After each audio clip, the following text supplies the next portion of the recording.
what's up, everybody? Welcome to the 90th episode of Sports Goofs. We're getting there. We're a few away from 100. Freddie's on, Charles is on, Andrew is on, and I, Francisco, am on. What's up, guys? 90 episodes. We're going to outlive Betty White, I think. She's immortal, but good on us. Yeah. Oh, well. Yeah, it's been another week of Deportes. I'm currently watching Deportes right now. The Panthers are finally playing a team that isn't riddled with corona. So there's that. And just a few seconds into the show, and we've already said the magic word. I said corona. It could be the beer. They could be just freaking... that is true. Yeah. They drinking some great corona that might, affect their systems. Yeah, exactly. That is true. That is very true. Yeah. I mean, okay, so let's talk about this now. Quick poll right now. Is it worse to have the CV or a corona drink? Let's just talk about it. Corona. The virus. If you were, well... CV could be a venereal disease, possibly. It could be that.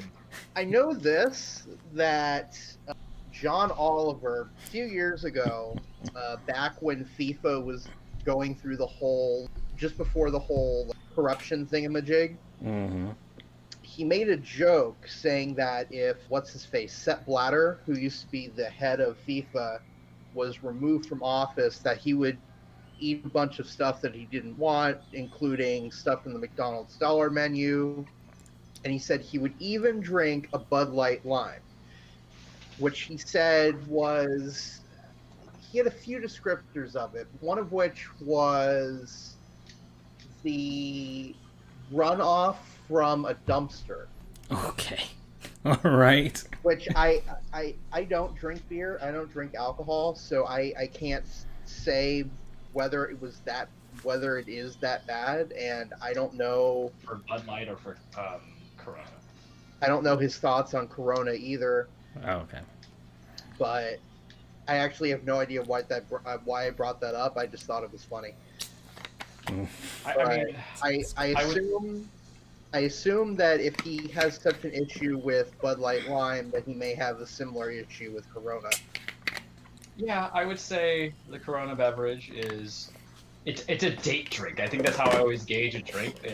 If any girl is, we're out on a date at Chili's, when I got my fancy get up going, because you can't say no to those 2-for-1s, right? If they don't go for a Presidente, you always go say a Corona with lime, and I look at them like, okay, I know what to deal with. As opposed to the date, it's like, I'll take whiskey. I'm like, she's gonna murder me. We're gonna die. But I don't know, man. I mean, I know CV might kill me in a couple of years or an instant, but Corona's just kind of tasting like tie-dyed piss. That's all I gotta tell you. Oh God, Andrew! I feel like it was a mistake to have some great Bobrovsky. I'm about to jump on that bandwagon. On the Bobrovsky was a mistake bandwagon. This early? Didn't you just pick him up? It's year 2, and it's already looking bad. He just let in a softie right now against the Blue Jackets, and I'm already like, oh no. Literally, this is Yankees get AJ Burnett in second year, and we're like, Yeah, but but you guys have you had CC and all those other guys. Exactly. But at some point they went down. It was just AJ Burnett. Oh boy. Okay. This episode is brought to you by you, our listeners that support us on Pod Hero. If you like this podcast and want to support the work we do, please take just a few minutes to support us on Pod Hero. Not only can you support this podcast, but you can provide ongoing support for all of your favorite podcasts with a single $5.99 per month subscription. And to answer your question, we're using Pod Hero to support our favorite podcast too. And for a limited time, Pod Hero will donate an additional $5 to our show on your behalf when you join it. Just make sure you use the link in your show notes. Thank you for your support, and you might need to translate that from Spanish to English, some of it. You'll figure it out. Just go on Google Translate. Yeah. So, what? Can we get audio clippings without getting sued of Jukebox Hero and just have the start go, Podcast Hero with stars in his eyes? I got some other preliminary news. Nobody claimed the Battlefield 3 code, so I have taken it, and it's been added to my backlog. So thank you, everybody, for that. Oh, yeah, some other bit of news. some accessibility news here. We're now posting our episode transcripts on our website, and it's also available on Listen Notes for those who are unable to hear us. It isn't perfect, but it's some sort of progress, and I'll be working on transcribing all 90 of our episodes at some point in the name of accessibility. So there you go. It may not be perfect. You guys know me from Francisco. You've known me for almost 7 years now. Dear Lord. Same with you, Charles. Actually, you know how much I am for accessibility. So I'm loving it, like McDonald's. Yeah, but once again, I'm telling you, it is not perfect, and I think there's like 2 on our website right now, 2 or maybe 3. So that's, if you want to go through it and maybe laugh your ass off, possibly, because there might be some really weird things that are said there, then go ahead and do that. Really weird things said to begin with. Yeah, imagine that poorly transcribed. Oh boy. Yeah. We believe at the Sports Goofs that every person should have the right to hearing our nonsense to the best of their ability. Well, let's talk about some nonsense here. The NFC and AFC championship games. Let's start with the NFC. Charles, you can begin to gloat. Can I get my Vaseline? Yeah. Because thank God I can type with one hand. Yep. Oh boy. Let's hear it from your non-biased words first, Francis. My non-biased words. Aaron Rodgers blew it, man. He had his chance. He had his chance right there. Red zone. They couldn't do it. He couldn't do it. At home. Yep. That's when it you was look at it was right there. When you Google real man, you see a shirtless Bartolo Colon, knowing that he takes everything he's got to do to succeed and leave nothing on the table, even if it means going against his advisors. When you look at and you Google schoolboy, it's Aaron Rodgers, man. You should have made that audible call. You know the difference between Tom Brady and Aaron Rodgers is? He would be like, keep on the field and sneak this in if it was Tom Brady. Field goal?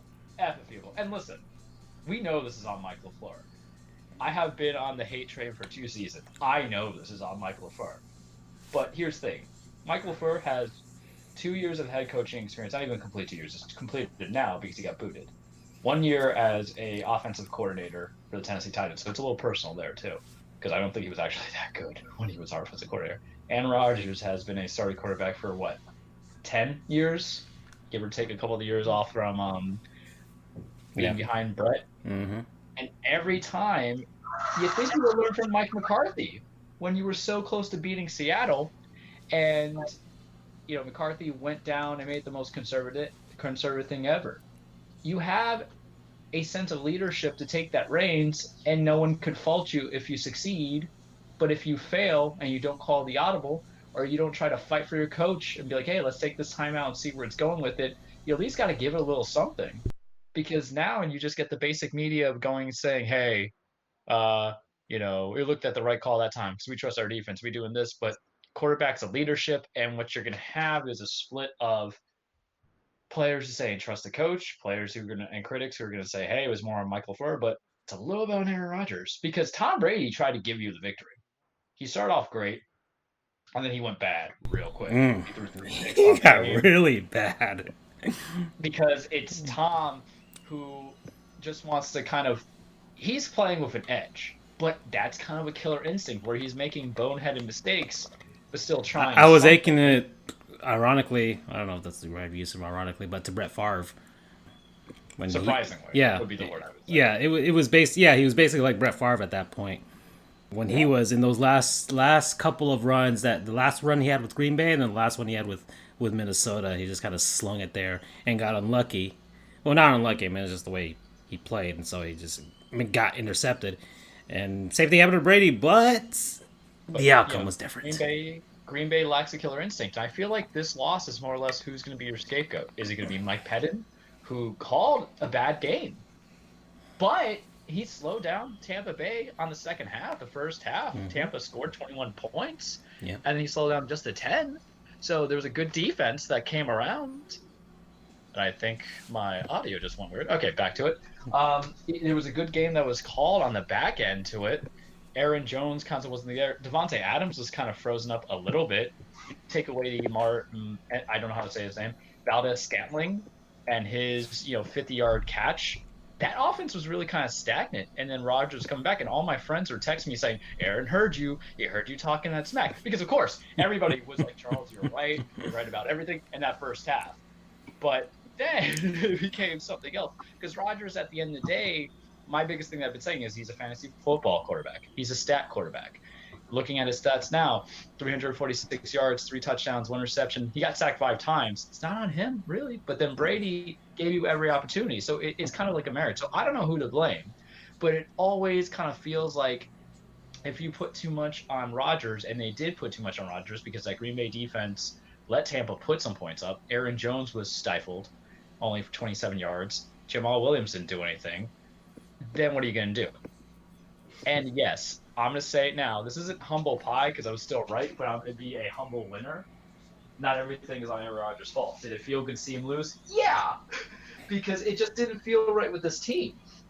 But now this is also on Green Bay management for realizing maybe they don't have the right head coach. Because here's the difference, and I think you guys would agree with me. Having a winning coach is not the same as having the right coach for that team. And sometimes having the right players helps getting the right coach and helping the organization. Because now the organization's in a snafu. You need another wide receiver. You have one too well. And where are you going to draft a good receiver when you're in the back 9 of the draft? You're not going to trade up. Maybe there's some free agents to get there. Kenny Stills was just all around the season. I think he would have been a perfect piece, even though he's just okay now. There's going to be some free agents out there, but you're not going to overspend. You need some tight ends. Mercedes Lewis isn't going to do anything. Robert Tunyon's kind of like a flash in the pan. He reminds me of Michael Rivera from Oakland Raiders 7 years ago. That's a callback, where he's just catching some touchdowns. It might fade to obscurity. Your defense, Kevin King was kind of out there. You got Jamal Williams coming back from Baltimore. What are you going to do? So now they're in this weird spot where I don't think Aaron Rodgers is happy. You're going to want to keep him because now he's once again beholden to a coach that doesn't trust him. And I think that's what it comes down to. I know I'm going more psych. I was going, I was right, but now I want to talk about this because it's this. But Green Bay's the most interesting team to me. They were the most interesting team to me last year in the offseason when they drafted Jordan Love because there was nothing wrong with Rodgers, clinically, medically, professionally, anything. He was the superb guy to have, and you drafted his successor. And what happened? He's going to give you a 3rd MVP to his name on this team.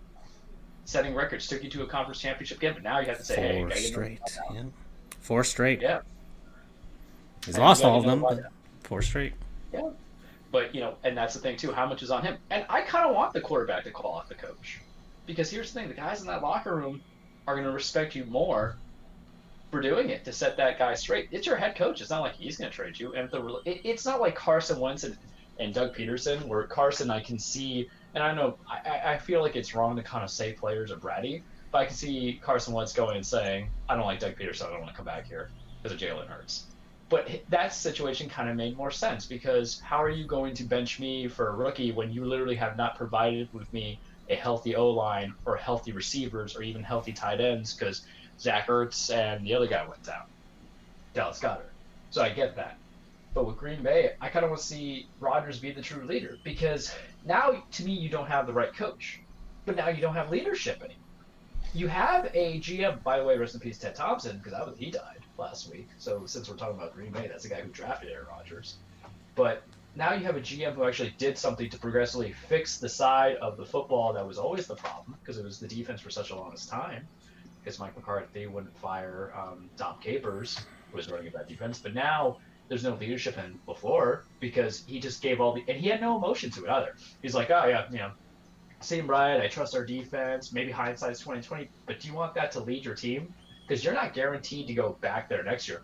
Last year you were the fluke 13-3 and it showed. This year you were not the fluke 13-3 team. You could have came out looking like a Super Bowl champion.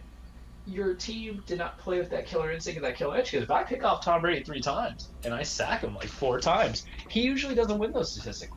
Nobody does, right? and you just didn't trust your quarterback. So Rodgers, if this is the final year, he needs to come back to tell LaFleur, screw you. Because here's the thing too, you could trade him. There's no guarantees of getting rings. See Brett Favre when he went to the Jets, when he went to the Vikings. But I feel like this kind of maybe, and this was me trying to figure out for 2 seasons, to point to my real criticism of Aaron Rodgers is he really the leader, or is he just a guy who's like a paper tiger, and he's gonna yell at me? Like him, good guy, calm, cool, collected, very smart. I think he's gonna be an excellent, post whatever as a quarterback in the next 5 years. But it felt kind of right. It felt kind of good. But let me ask you this, Francisco. Coming from the AFC East, aren't you sick of Tom Brady succeeding everywhere and going to the Super Bowl? Tom Brady. By the way, guys, don't forget about me. I actually watched these games. Oh, okay. He watched it. Well, Holy shit! Yeah. Oh, we didn't go through our what did we watch last week? I mean, I watched these 2 games for the NFL, the championship games, and then I watched both Raptors Heat games and both Nets Heat games. That's basically all that I watched, and I'm watching the Panthers right now.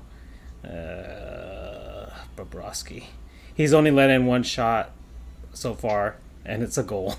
It's the only shot they have right now. Make Columbus. That 2. Oh God, Andrew, please don't. No. Oh, now you said it and it happened. Oh, come on. No. It's 2 shots on goals. He let in 2. I'm a few seconds. Oh man. Yeah, you are. But either way, 2 shots on goal, 2 goals immediately. This is not good, guys. This is not good. Bravo, Panthers. We signed the hockey version of Wei Yin Chen. Great job. Great job. Side note. Francisco, did you know that Sekou Smith died?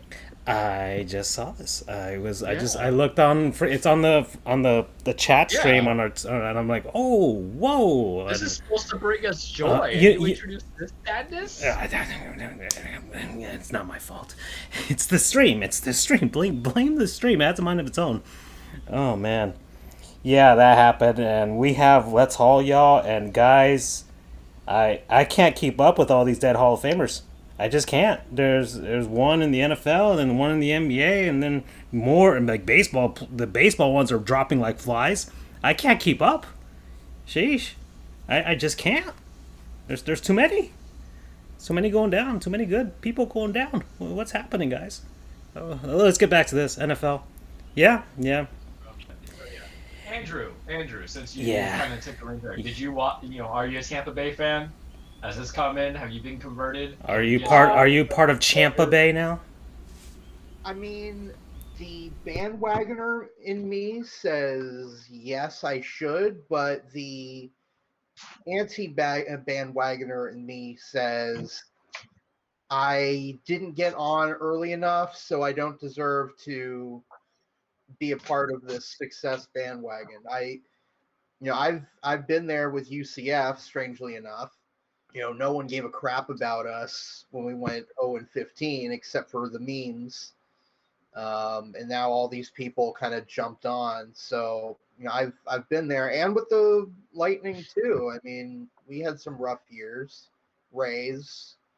So, I mean, I guess they're like my number 2 team, just to complete the Orlampa connection. But I would definitely have been more excited if the Jaguars had made it that far.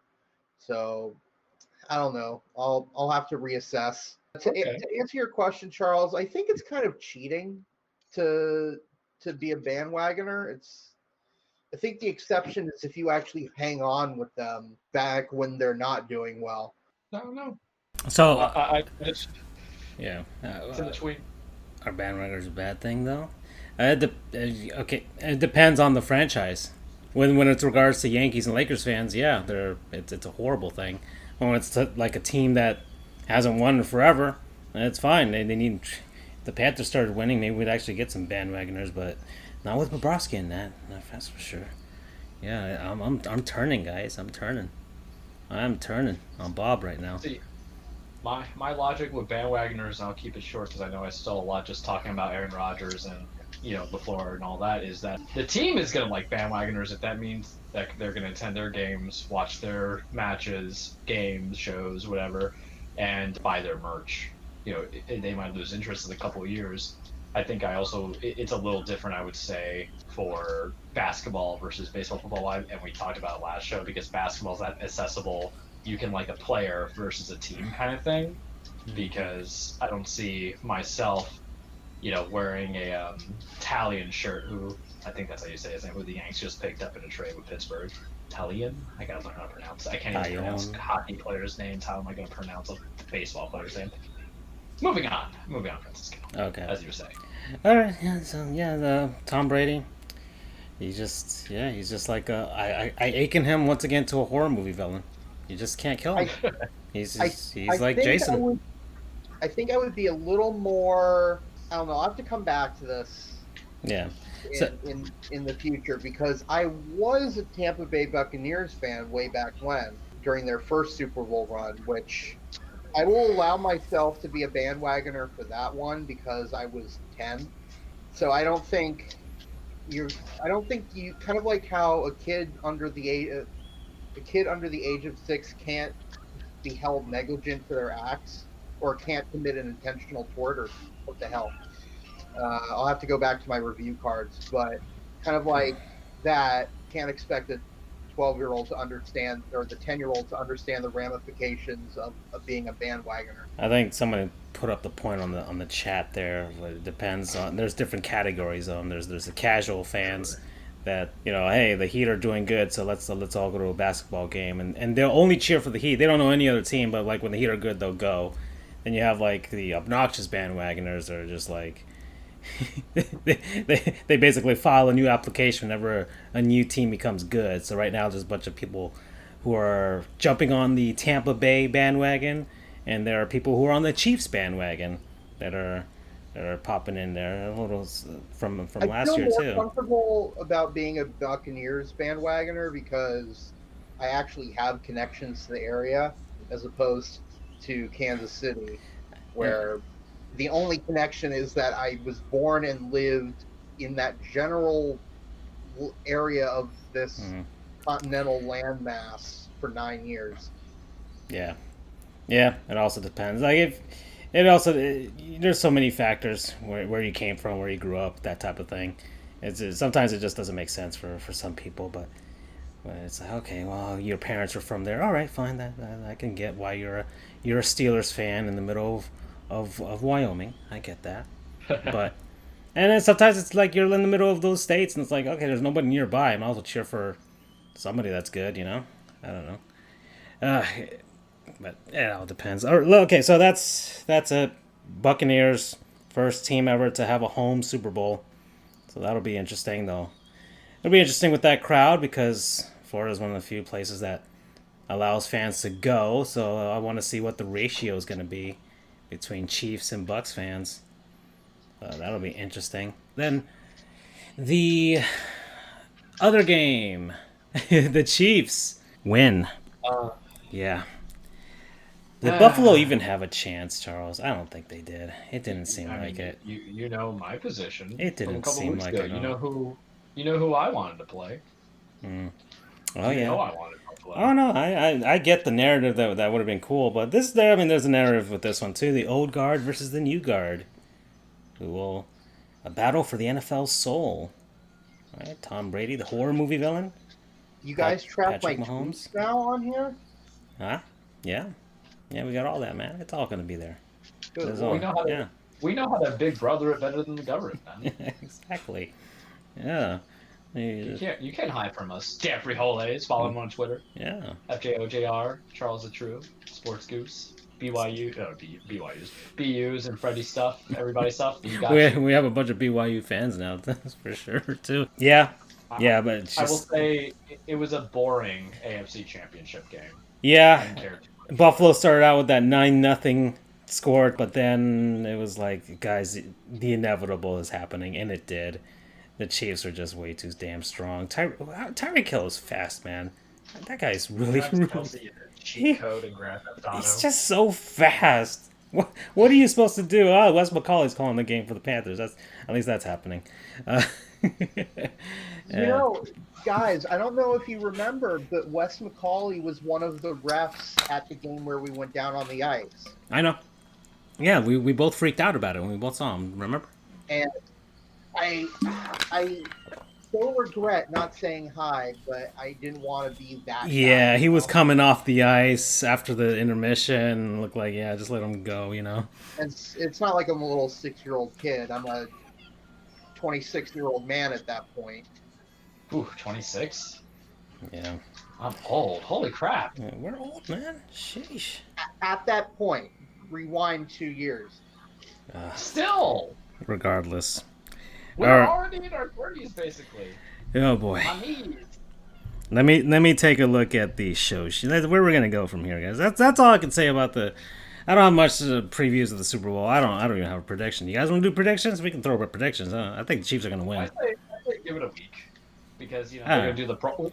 To end on NFL Pro Bowls next week. You know how they're doing it. Madden tournaments. God, I'm not watching that.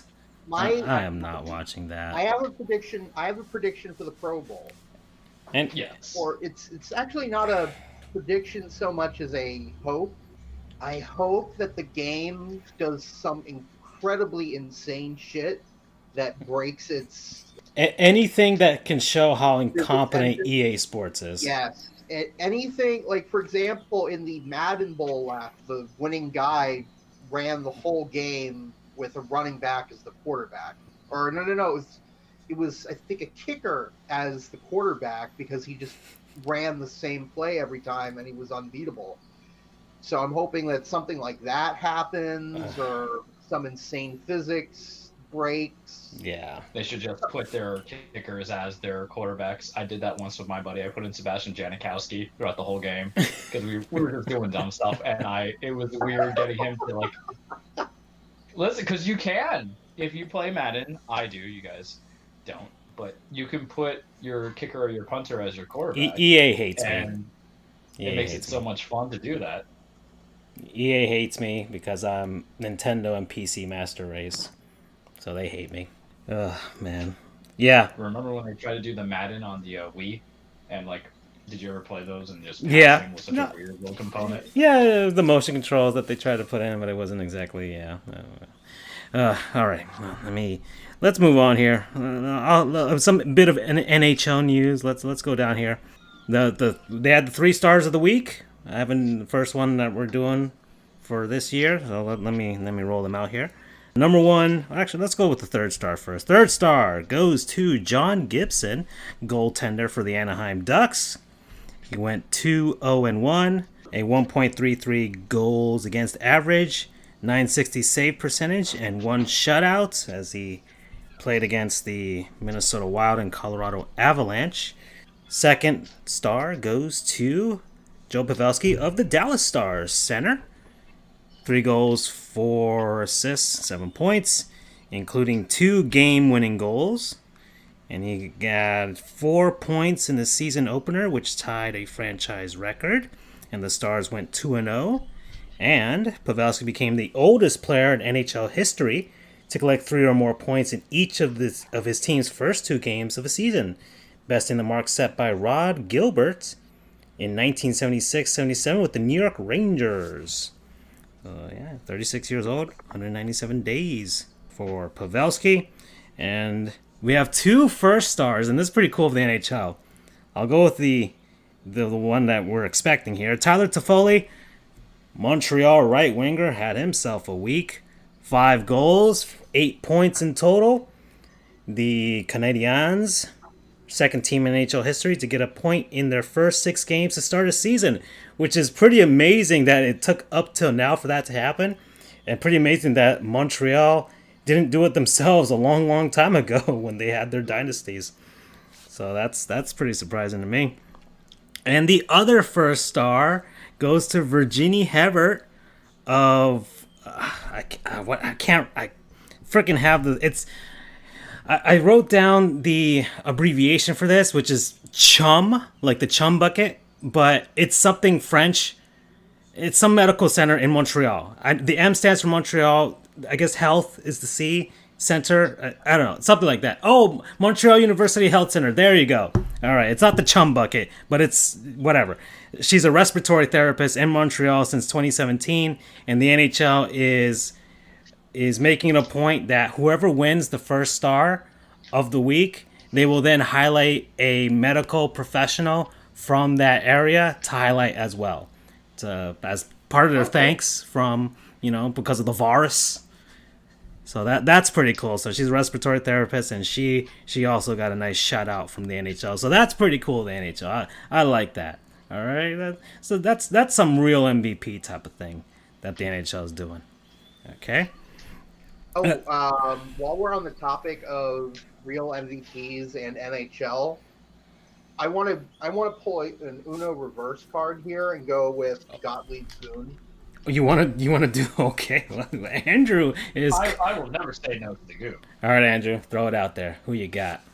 So my Gottlieb Goon, at least for the NHL, I'm sure I can find someone else out there, is John Chayka or Chayka, whatever. He's the former GM of the Arizona Coyotes. Someone saw your Eating Trees video. Yep. That's the young guy, right? I just want to verify. Yeah. It's like 31. He was 26 when he became GM. So, I mean, the least of it is that he kind of jumped ship from the team pretty early, with no warning. I think he had just signed an extension deal or something or other. And then, not to mention, the Coyotes didn't need any help with getting worse, but he certainly did that. I think Urinating Tree called him a snake oil salesman. He basically is. He's basically a con man. I believe this was while he was at the helm. I don't remember, but wasn't he the GM who drafted that kid who attacked the? No. That was because the Coyotes let go of him back in July during the virus, and the Coyotes kind of basically went without a GM at that point, and their excuse when they drafted that piece of shit. And that's basically what he is. I'm not gonna sugarcoat that. Is we didn't have a GM and whatever, and basically it wasn't until like the rest of the NHL and the rest of the hockey community was like, "Dude, just let go of this kid. It doesn't matter. He shouldn't deserve a second shot in hockey." And that's what happened. But yeah, the Coyotes are a mess as a franchise. As hard as they try, and they I think they have like the first Hispanic president of the team, and they're trying to like. Half of them are trying to do something good. Half of them, like, it's not going well at all because like they shoot themselves in their foot. It's all kinds of things, man. The Coyotes are basically desert Florida Panthers. Basically, yes. Oh man, I would cry, guys, but I have to laugh at this point. It's kind of like the Joker, This is the start of me becoming the Joker at some point. It's the Florida Panthers just continuously. It's just destroying my soul. Let me ask you this. I brought this up in a hockey Discord chat a few days ago about your idea of merging the Panthers and Coyotes. That's what I said. Do you still? I still stand by that idea. You still stand by it. Merge the two franchises together, pop them, keep them here in Sunrise, then forget hockey in Arizona. You will lower it'll be 31 teams with Seattle coming in, and then the NHL will have room for another expansion franchise that you can stick wherever the hell you want, Quebec or Houston, what have you. I don't care. I hope it doesn't go to Houston because that city is stained and tainted. I think I don't know, man. I don't know the earth. Yeah. Houston for sports. I think it would be a good. But now that James Harden's gone, whatever. Now it's a time to reset. George Springer went up to Toronto too, so I think it would be like maybe there'd be a nice reset button with the NHL team in Houston. They'll have a natural rivalry with Dallas. But that's an aside. All right, so John Chayka, yeah, just noted douchebag. That's a good one, Andrew. Very good one. And he's suspended from the NHL as well. So which I want to give an additional Gottlieb Goon to the NHL, whoever their disciplinary system is. They suspended him for less than a year. It's not as bad as the NCAA with Manziel for half a game, so it's better than that. I mean, the only thing that I can think of is that they viewed his time since July was when he left. As part of, whatever. I guess they viewed it almost as like giving him time served, so it's more like a year and a half suspension. I don't. NHL teams are. Well, he won't be touched by any team anytime soon, regardless of the suspension. He's just not going to be touched by any team. I'd give it another year. All right, that's a good one, Andrew. That's a good goon. If we're talking goons, I think we know who we have to talk about. Yeah, we have some backup goons here. We got plenty of backup goons. We have a GM brother. Oh, yeah, it's a good segue. All right. And his is probably, I don't want to say worse, because each one you can't weigh sins when they're all sins, right? But what's his name? Shane Poirier of the Mets, the GM. Jared Porter. Yeah. I don't know why I thought Shane, because I'm thinking Dustin Poirier, because I was looking at some UFC stuff. Look at that. I'm multitasking. Long short of it, and I kind of want to talk about it a little bit, because for background, for people who are listening that don't know about Charles, aside from the fact that he likes wrestling, so I work in the field of stalking, DV, dating violence, stuff like that. I won't go further into that detail. So I see a lot of these kind of cases come up when you have someone harassing women, men. I represent both genders, all genders, whoever needs our help in the world of stalking, and how aggressive people can be when they are in positions of power and try to utilize that just to get a touch of the flesh, is what I'll call it. We'll keep it PG here. So Jared Porter, newly hired GM of the Mets, in his process of vetting for the background, for that candidacy, of course, the owners and insanity outset of the Mets, they don't ask these questions because it's not a common question I think they would ask, especially if there's something that been really fully reported. But Jared Porter, he had some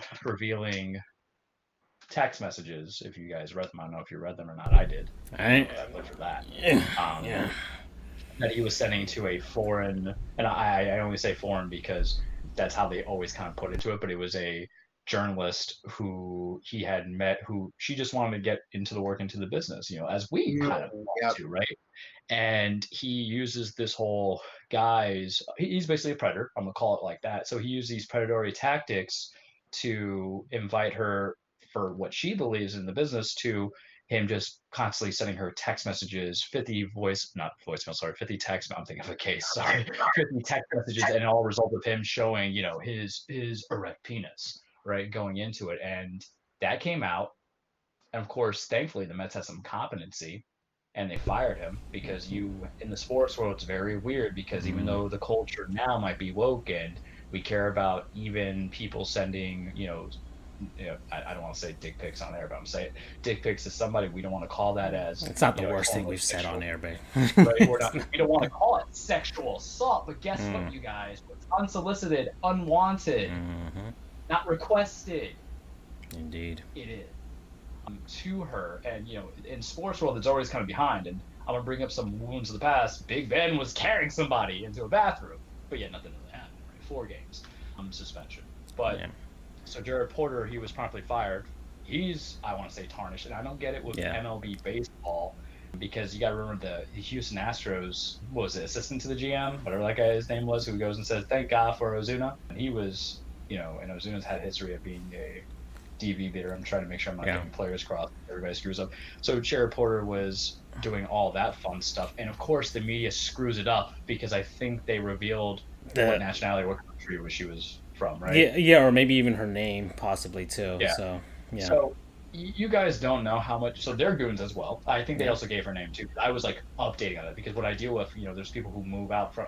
We got people coming from out of state, man, across counties, and I always tell any of the attorneys that we're training, I tell them, like, if they do confidential, you make sure it's confidential. You do all the forms, you write everything, you leave nothing for a chance, because they might not, their abuser, their harasser might not be able to get that information, but they hire an attorney. Man, you just go on the clerk's website, you get the benchmark, you can find whatever you need, and God knows what happens when you relay information. So he's a goon. It's sexual assault, or a form of it. It's cyber stalking.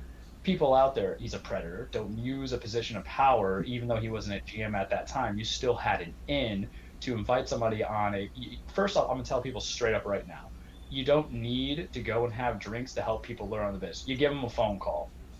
If you really have good intentions, you give them a phone call, man. Just grow up in that sense. And I feel bad for anybody because it's everyone who are just trying to make it into a very hard, very not diverse, very one-sided demographic of who has the ins for information, and very exclusive club just want to get into in the industry, and they have to deal with having to hear people's crappy jokes, drink their crappy food, drink their crappy drinks, eat their crappy food, having to deal with a lot. Because I don't know about you guys, my social battery when I hang out with people leaves 20 minutes into it, and they are probably having to endure 3 hours worth of that nonsense. Jared Porter, if you look at him, probably laughs at his own jokes.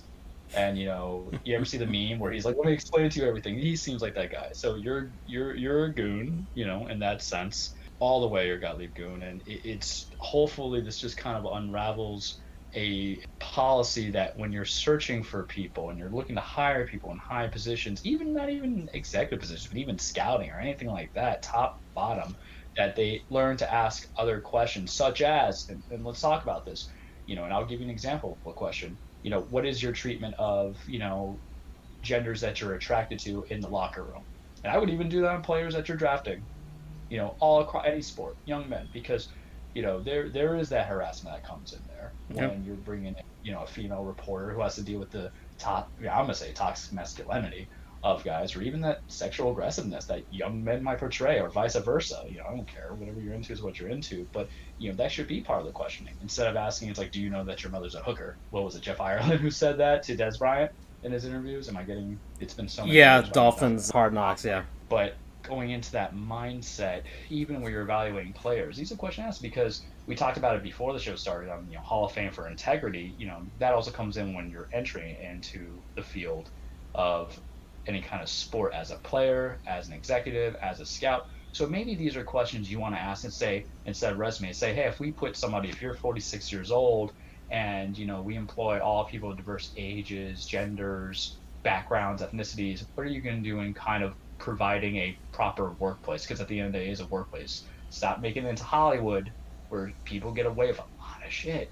Same thing what you do in sports because there's no accountability. So good on the Mets in the way for just immediately stomping it out. And I can understand people who would go and say, hey, this is 4 years ago, this is before he's employed, all this other stuff, he shouldn't be allowed to do it. But if you ever gone for a job in a background interview, what they're always looking for, that high-end felony, right? Because you have to try to provide a culture of what you want your establishment to be and the people that you employ. So stuff like that matters. Why? Because, I think when someone's not answering you, not talking back, and all of a sudden he's like, hey, look at my ding dong, that could be kind of disturbing, because what's going to happen if you, employ somebody that he finds attractive and he wants to go have drinks with? You want to deal with that true sexual battery?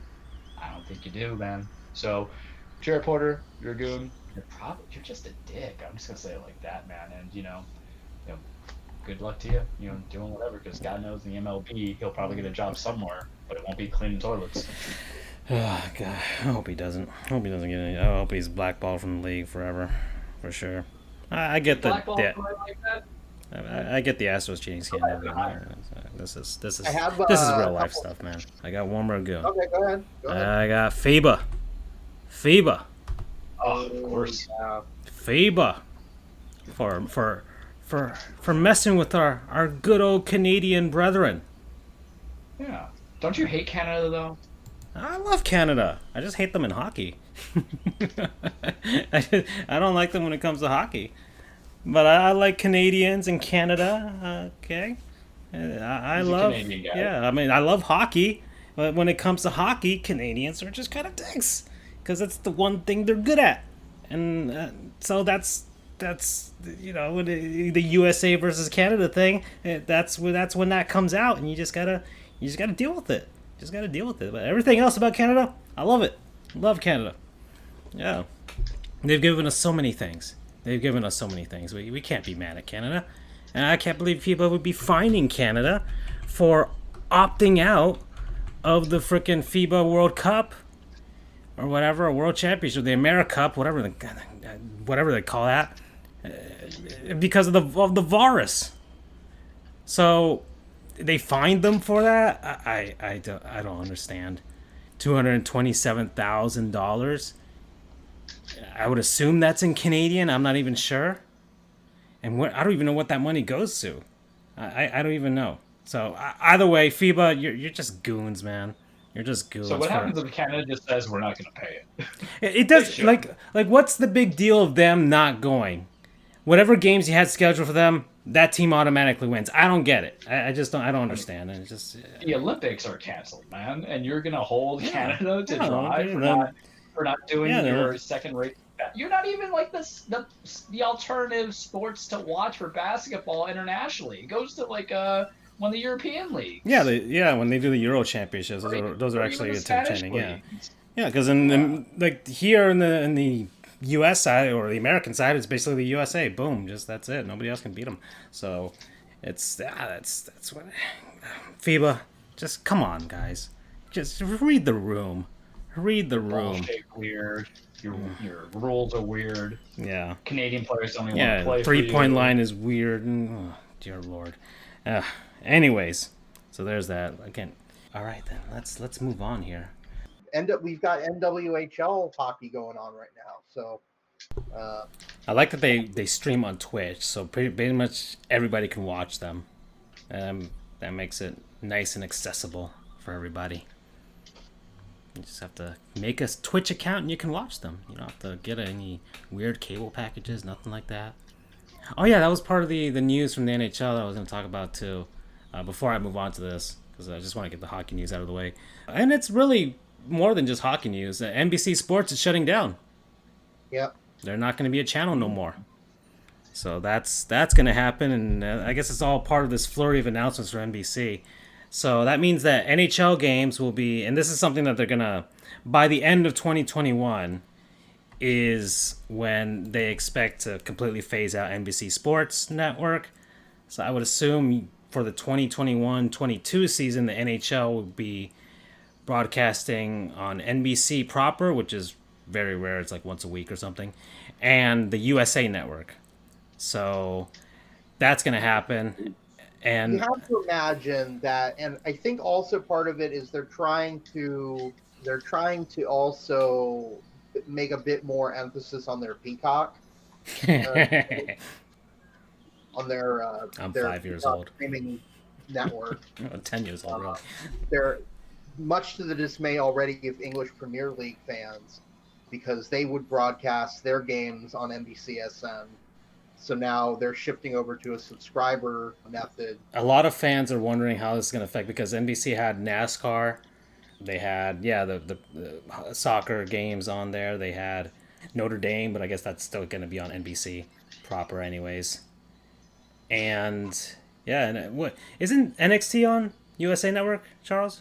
Yes, I'm going to reserve that for the cage. Yeah, because there's the NHL always, at least NBC Sports had Wednesday Night Rivalry, which is when they would broadcast an NHL game on NBC Sports. But what I will tell you to not spoil the content of later, because that's actually probably the biggest news that came out this week, bigger than Royal Rumble, all right, is that the rumors have been that NXT is going to remain on Wednesdays, but I think it's because they want to kind of suffocate Dynamite a little bit, because competition and corporations have that killer instinct.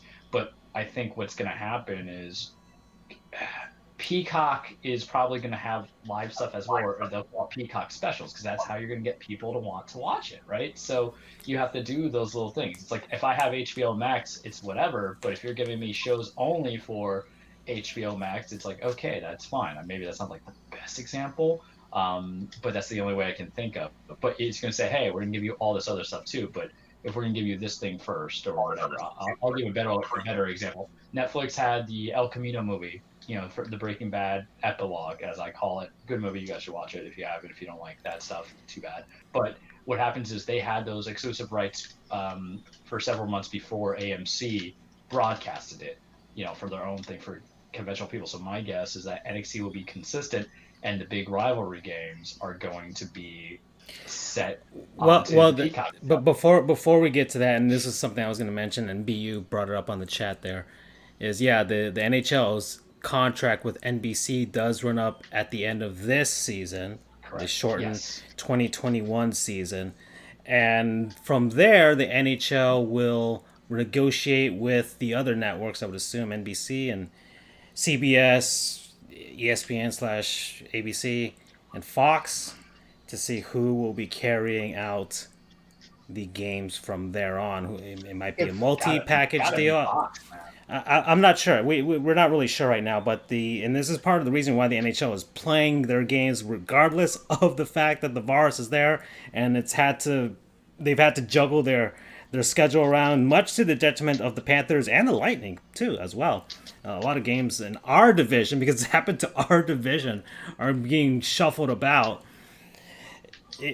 So that the reason they're playing is because, listen, opening night, I think they had the highest ratings that they've ever had on opening night in the history of NBC Sports for opening night game, and then the following day when they had several other games as well. So NBC's getting some ratings, and the NHL wants to make bank while they can because they're not making bank anywhere else, and that's the reason they have ads on the helmets and things like that. So they're looking for a nice big deal in order to make up for some of the losses from the virus, and that's why they're playing. And it's going to be interesting to see the negotiations from here on out. I hope NBC doesn't get complete exclusive rights to the NHL, because NFL kind of feel. I want them. I just want, or maybe like Major League Baseball, where it's Turner Sports and Fox, and I wouldn't mind that type of deal, or like the NBA has Turner Sports and ABC, ESPN. I wouldn't mind that either, because at least it gives you a different flavor. All right, you guys know how much I've complained about NBC Sports' coverage for like the last 10 years. If ESPN gets again, I want them. Yeah, we know that, Andrew. We do know that, and at least you might get your theme back as well. But I want a different flavor. I'm tired of. It took until last Mike Milbury saying something stupid for them to finally get him off the air. So that's what I'm looking forward to. I'm looking forward to some better coverage, and I'm also hoping that it would provide some variety, because NBC Sports, listen, there is bias there, because Comcast, Universal, or NBC Universal, that's the name, and it's basically just Comcast. They own the Philadelphia Flyers, so that also means that they would show a lot of Flyers games, and they wouldn't take many chances with showing the other teams in the league. Even the Lightning are their Stanley Cup champions, and I think they only have like 2 national games or something like that. It's something ridiculous. And it's like they're showing the Pittsburgh Penguins, who are not good.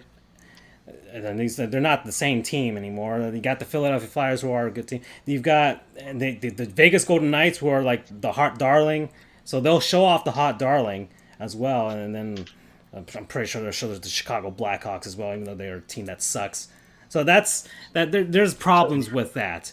Like with You're regard, saying that it's rigged to a degree. it's not that they don't market the NHL very well. They just market the big markets here, and I get why they do that, but they don't take a chance like with ESPN and the NBA.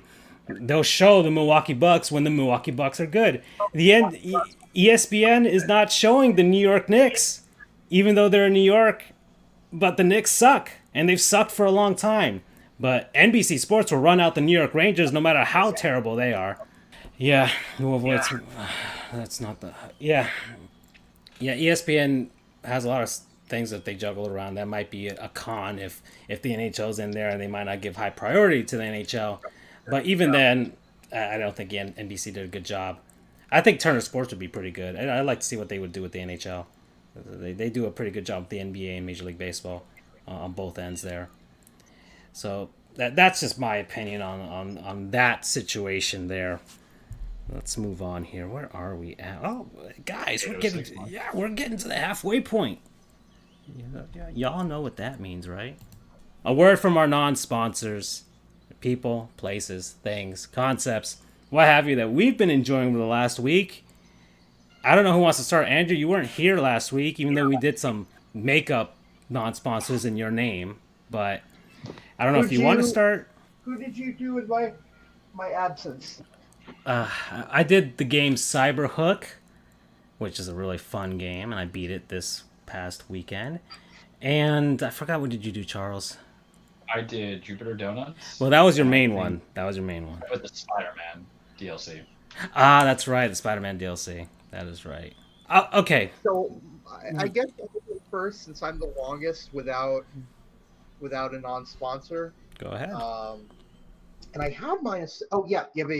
My non-sponsor is a person, actually, in this case. My non-sponsor is Gene McDowell. Gene McDowell is the former head coach of the UCF Knights and Golden Knights. He unfortunately passed away this morning at age 80. He's not the first head coach of UCF, but he was probably the most influential figure in UCF football history, which is saying a lot, considering that we've had Scott Frost, Danny White, you name it, because if it weren't for him, there would be no UCF football, because the team was teetering on the edge of, I guess you would call it insolvency? I don't know, but basically the team was going to go under money-wise if it wasn't for him. He arranged a ton of people to come together, including Burt Reynolds. Yes, the Burt Reynolds, to donate money for an auction, to donate items for an auction. He raised so much money for UCF football that kept him alive. He took the team from Division II through Division I AA, which is today's FCS, and then all the way to Division 1A, which is today's FBS. He coached for, I think, 85 to 97, so I think 12 seasons. He's the winningest head coach in UCF history. As Freddie pointed out, he was the first good head coach at UCF. He saved the team and brought us into our first kind of steps of prominence. He recruited Dante Culpepper to come to UCF and was Culpepper's head coach for 2 years. Unfortunately, his tenure ended a bit, shall we say, controversial, because he was wrapped up in a cell phone scam scheme back in '97.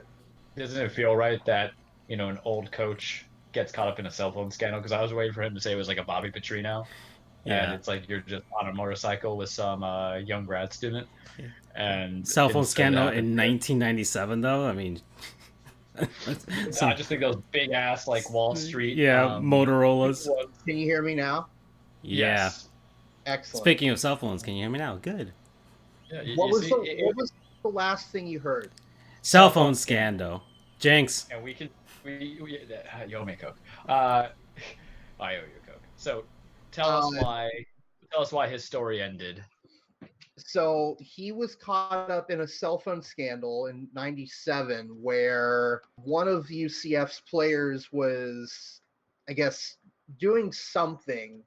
I guess it would be today's equivalent of jailbreaking, sort of, but so that people could make phone calls and whatnot without having to pay money, so they wouldn't be on any sort of contract. And the player was a former employee of AT&T, so he was the one. You don't mess with AT&T, you don't mess with the feds like that. I don't exactly remember what he did, what McDowell did, but if my memory serves, he kind of lied for the players, kind of hid for them, obstructed justice, I think was the charge, so that they wouldn't get in trouble. And of course that came back to bite him. That aside, I mean, he was persona non grata at UCF for several years, actually more like a decade, 2 decades, before finally they invited him back and gave him the recognition he deserves for everything that he did for UCF. So He passed away this morning at age 80, and just thanks to him for everything he did to make UCF what it is today. Promo code McDowell. Okie dokie. Who wants to go next? I got mine ready. I don't know if you want to go, Charles. I'll go. Okay. Yeah, I'll go. First off, I gotta say that's like the ultimate ride or die coach, because Nick Saban would not take any kind of state or Fed charges for obstruction of justice. So kind of respect there to Gabe McDowell. I have mentioned this non-sponsor before, but there's a reason why we sponsor these people. Is because we would either A, try their product again, or B, woefully go back all the time. But as we know, in the last month, your boy has been healing from them wisdom teeth. It's better now. I can talk. I don't sound like a Cedric Stanley. I'm not talking too quick. The pain's kind of not there. So I'm opening up my adventure in eating. I lost a couple pounds. I had to kind of pack on some weight. You guys know from the donuts that I was talking about. But last night I had Taco Bell. They're perennial. They're not a sponsor for tonight. But today I was like, man, I don't want that leftover beefy 5-layer burrito. That's tomorrow. That'll be tomorrow's lunch. That'll be great. I love it. But I was like, man, I really want this. I want a sub. And I looked online. I was like, I haven't had Jersey's Mike in a hot minute, boys. And it's been like 5 months for me. So when your body wants something, when you can't eat solids for several weeks, your body desires it, craves it. This is the closest thing to pregnancy cravings. Ladies, I feel sorry. I'm sorry. I apologize that we do this to you. But man, I got myself my buffalo chicken sandwich, a giant one, packing 1,800 calories. I ate that son of a gun. I ate it all in one sitting, boys. I usually just split in half for lunch and dinner. There was no mercy. I knew what I wanted. I was just going to destroy it, and I destroyed it. I can't still eat chips yet, so that's like the saddest part. But I had that with a nice glass of water. It was beautiful. That buffalo chicken sandwich, it's drenched in Frank's Red Hot sauce, cheese. You can add bacon if you want bacon. I'm trying to be good on the crispy stuff, so no bacon. But man, I packed on like that 1,800 calories, but it was worth every bite, every penny. And today they had a sale. If you use their app, type in their own promo code, JM25, you get 25% off of your purchase and your order. So it has to be using their app though. My dumb self obviously did not read this, and I paid full price. But you know what? Sometimes you pay for quality and you pay for that loyalty, because they always make things right. So Jersey Mike's, said it before, I'll say it again. I will support you with your love. You're still kind of pricey, but damn, you're good. Promo code delicious. Yeah. Nothing like a good sub, right? Nothing like a good sub. Nothing. Yeah. And I did not dip it in ketchup. I'm sorry, but that is not something that you dip in ketchup. I'm a heathen. One day it's going to happen, and I will use it on our OnlyFans. That's right, folks. I forgot what your reaction was, Andrew, when you saw me doing that. I think you were surprised. It was probably the equivalent of seeing a child get ran over by a car, but we'll leave that for Andrew to tell us. Oh boy. Okay. Well, I guess I'll keep with the food theme, but it's not a food item that I will be highlighting, but it highlights food a lot, and it's something I sent to you guys yesterday. Guys, Netflix. Oh. Netflix. I've been watching a lot of Japanese shows on Netflix. There's a ton of them, really. They've brought over a lot. It's pretty interesting to see what Japanese people like, and apparently Japanese people love food. It's a thing. I've heard this other podcaster, Liam Edwards, on Dad and Sons podcast. It's a video game podcast. Regardless, anyways, he's basically like, yeah, all the things that Japanese television is just them showing off people eating food. I'm like, oh, that sounds like a dream. Wow, what a wonderful land. So there are a few shows that I've been watching that are food based. There's another one called Midnight Diner, but I'll get to that one later. I haven't even finished that one, but I finished this one because it's only one season. I think it's like 12 episodes long. A lot of Japanese series are very short. You can get them out of the way. 30 minutes or an hour? Yeah, 30 minutes or 24 minutes, whatever you want to call it, per episode. So it's not that bad. You can. That's a weekend. Yeah, that's a weekend. But I watched it over a week. Man, okay, let me just show you guys. Gosh darn it. and it's right there. Podcast people can't watch it, but to see his Yeah, recommendations I on the will. podcast. Yeah, don't worry. It'll be there in the show description on the podcast version. But it's called Kantaro, the Sweet Tooth Salaryman. And why is it going to my freaking? It's gonna go on my. Wow, I'm logged into Netflix on sports Goofs. I did not know that. You guys can see. We appreciate that you have the guy from the Unbreakable Kimmy Schmidt? Titus. I love Titus, man. I love Titus. Okay, you can't say that. Yeah, I love Titus, man. Sheesh. Anyways, I guess I'll just show it here. IMDb, yeah, 2017. Let's go with the Wikipedia entry. That's fine. Oh, but you guys can't see it. You can't see the wonderfulness of this show. Go on Netflix. It was a manga. So that's the origin of this series. It was a manga, and then they converted it into a live action series. And I'm glad they did a live action version instead of making an anime version, because they couldn't have done this. They couldn't have done the food that they showcased justice. They couldn't have done it. So Kantaro is a salaryman, which in Japan is basically you wear a suit and you go up to the office and you're plugging away at an office, and that's the way things are in Japan, and a lot of people hate it. Regardless, that's a whole societal thing about Japan. But anyways, he's a salaryman. He's probably like the ultimate worker. All right, he's almost like a robot in a sense. He's a pale man. Yeah, but he's got a little secret. He plays hooky during work. So he works for like a book publisher, and he basically goes to different bookshops and tries to get them to buy orders of books that they're making and things like that. But while he does that, he tries to do it in such an efficient way. This is why he's like a robot. He works so efficiently because he's trying to find time so that he can play hooky and go to different restaurants and try all of their famous desserts. So he's always looking for restaurants and like this specialty desserts that they make and he has a blog where he doesn't reveal who he is. It's a secret blog, and he writes about all this food.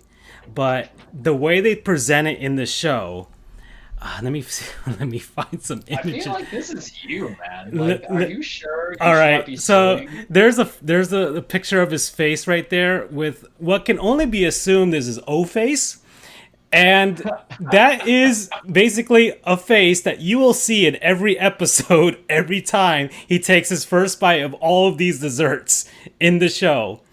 And the desserts are computer animated at some points. He goes off into all of these wonderful lands that it is all CG rendered like he's going on a trip. It is amazing. And I honestly laughed my ass off from this show because this man, I want to be this man. I want to be this man. He look at this. This thing has it has mana emitting from. It's all in his mind, but it's there. All these desserts, and it's so good, man. It is so funny. It is so good. Look at the way he looks at that. Look at the way he looks at it. Oh man, the whole time there's like one person in his job that suspects that he's doing something nefarious, and she's trying to figure out if he's like this mysterious guy. So there's like that subplot, but the main part of the show is him trying to find all these challenges that get in his way of playing hooky to go to these restaurants and eat these wonderful desserts here. I love it, man. There's there it is. Please, faster. That's the subtitles right there. You get the show right there. So there he is, man. It's hilarious. Does he eat the Cheeto KFC chicken sandwich? I mean, it's all Japanese food. It's all Well, it's not strictly Japanese desserts. It's European desserts. It's a whole thing. They present it so nicely. I'm gonna make the American Netflix. That's one of the episodes when he brought one of his coworkers and they're both making the O face right there. So, Charles, you gotta watch this show. It speaks to us, man. It speaks to us. Promo code OFace. Thank you for this journey.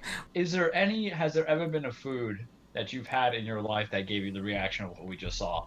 Sorry, podcast people, but speak live. All right. And see what we're talking If I guess to tie this into sports, there's one item that I had at Marlins Park that gave me that face, and it was only available once at the ballpark. It was back when the Marlins were trying with the Delaware era at the beginning. So the Marlins had this one item per game for each opponent. So it'd be like a regional thing that they would have per opponent. And the Cleveland Indians, who don't play the Marlins all the time, maybe once every like 4 or 5 years, what have you, they came over, and it was this barbecue, pulled pork, hot dog thing. And sounds so good. Oh my! It was the best ballpark food I've ever had, and they've never had it available since. Even when the Indians came back, I was looking to see if they had it, and the Marlins just stopped trying with the whole regional thing. By that point, I'm like, oh God, no! I'm glad I had it once in my life, though. I'm glad I had it once in my life. Gabrielle, can you hear us? Yeah, I can. Hi, guys. Excellent. Hello. Hola. Everything is working. This All right. is so. I've never used. I didn't even know this existed. This is great. This is good to know. This is our way of being so professional and doing our podcast every week. So I will introduce. This is Gabrielle Starr. She has a CVS receipt of credentials here. She's the founder of Girl at the Game, which is a website which the tagline is sports written by women for everyone. Mm. In addition, she is the host of Girl at the Game, which is the page's podcast. Also co-hosts Nickelodeon Again with our good friend Jeremy Taché. Is that a Nickelodeon podcast? It's a Nickelodeon rewatch podcast. We watch shows like Zoe 101 and Rugrats, and we're actually just getting, now that Jeremy started his new job, we're going to start back up again. Oh God! Oh, we have like 6 or 7 episodes. Please tell me. I will go on the show and talk about Kenan and Kel all day with you guys. Well, we actually haven't done a Kenan and Kel episode yet, so if you want to come on, you can be our guest for Kenan and Kel. Kenan and Kel, Rocco's Modern Life, Angry Beavers. Oh my God! And then, so I'll briefly introduce my other co-host. The one that's been speaking the most is Francisco. Hi. Hi. Hola.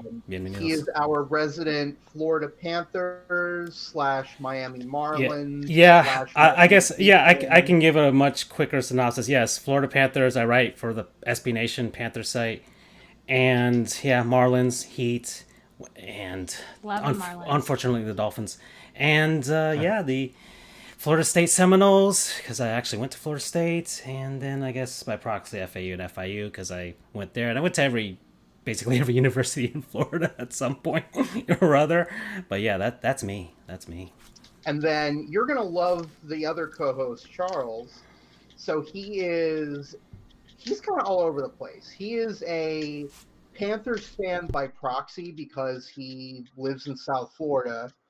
He is a Miami Heat fan, a Tennessee Titans fan, and drumroll please, a New York Yankees fan. He's actually from New York, so at the very least he's got that. Okay, I'm also from New York, but I have standards for my baseball teams. I don't, and this is how we're going to start this conversation. Roger Clemens should be in the Hall of Fame. Bam.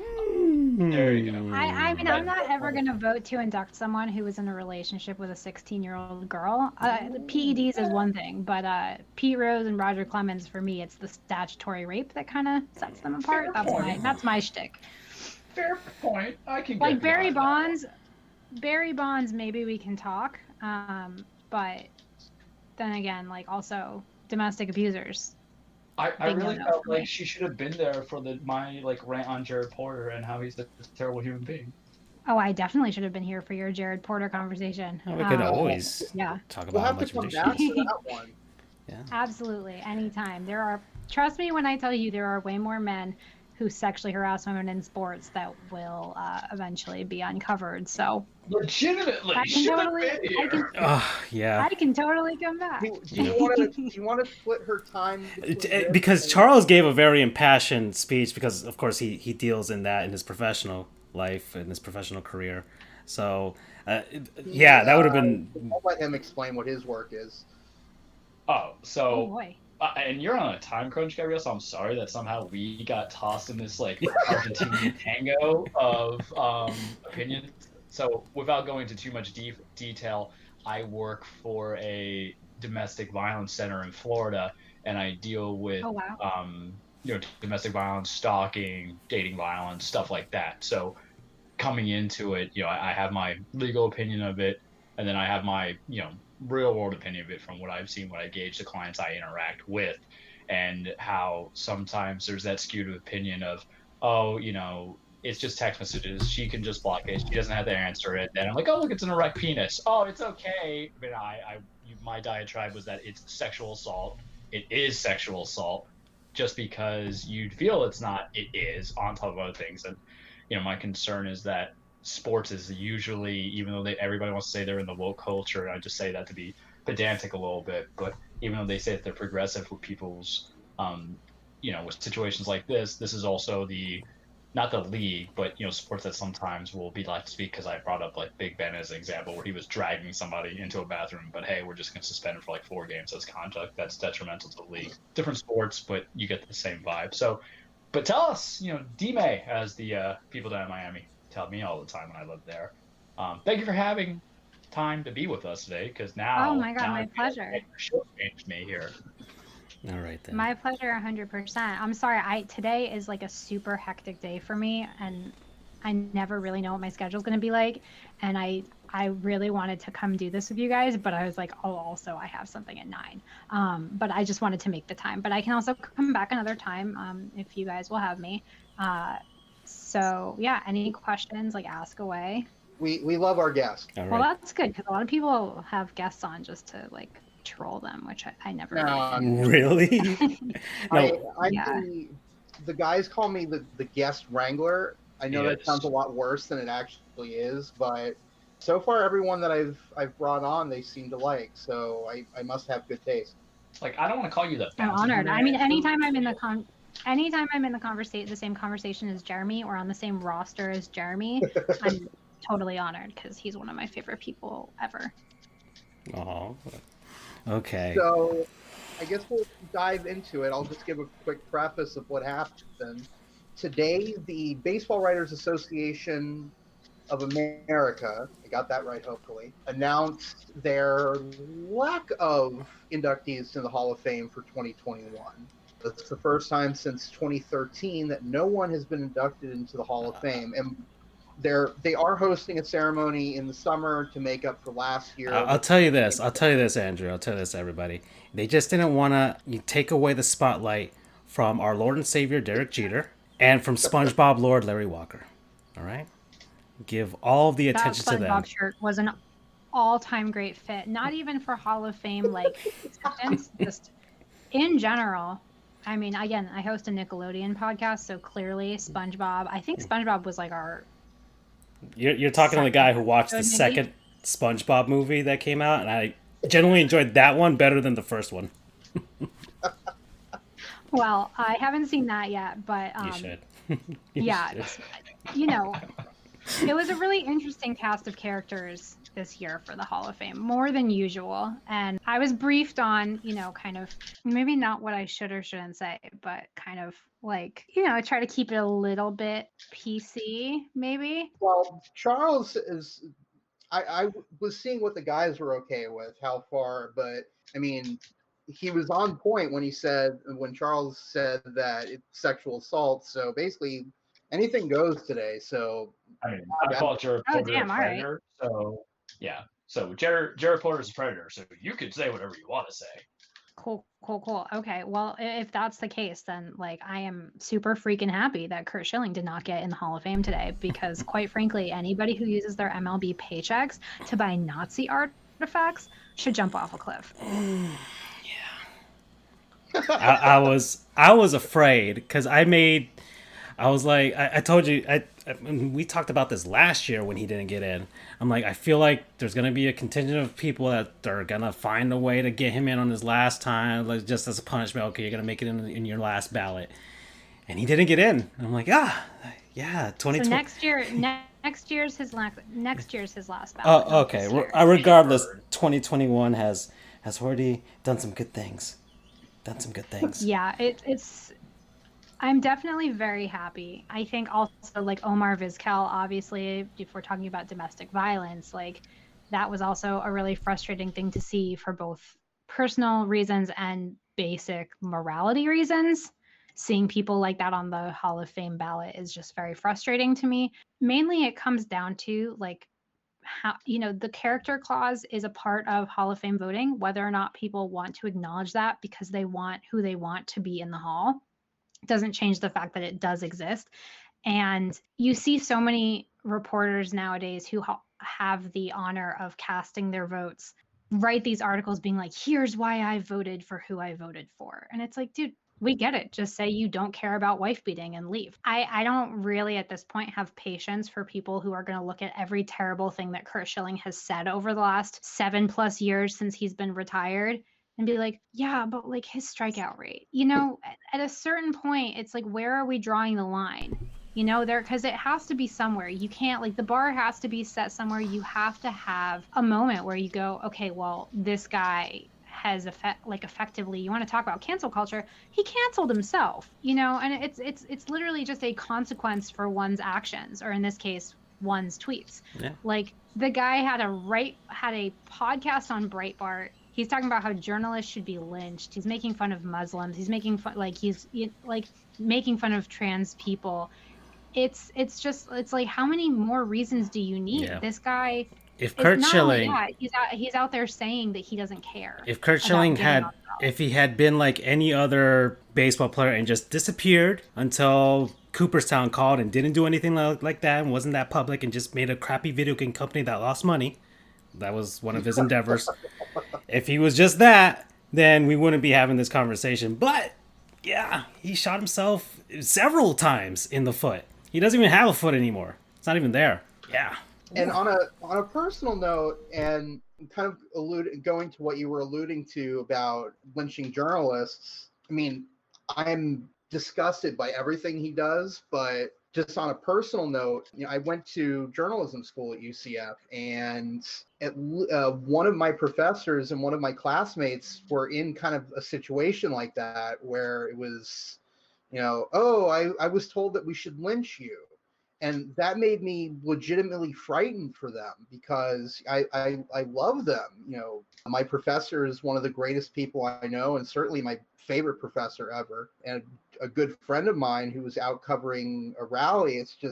It's one thing to hear it abroad, but it's another thing when it hits someone that and it becomes personal. So that way back when was the last straw for me, and everything since then has just been icing on the cake, if you want to phrase it like that. Yeah, that's just cherry on top of cherry on top of cherry, basically on top of the sundae that is Curt Schilling's terribleness.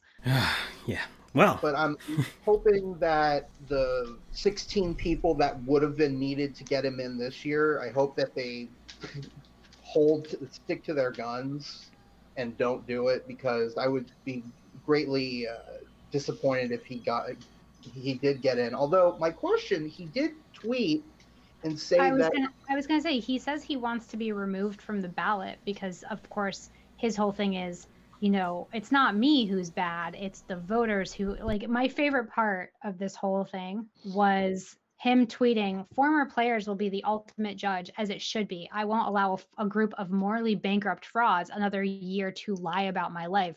And I quote tweeted him and said, morally bankrupt frauds, says the man who collects Nazi artifacts and stole millions from the state of Rhode Island. Like, morally bankrupt frauds in glass houses should not throw stones. Like, dude, really?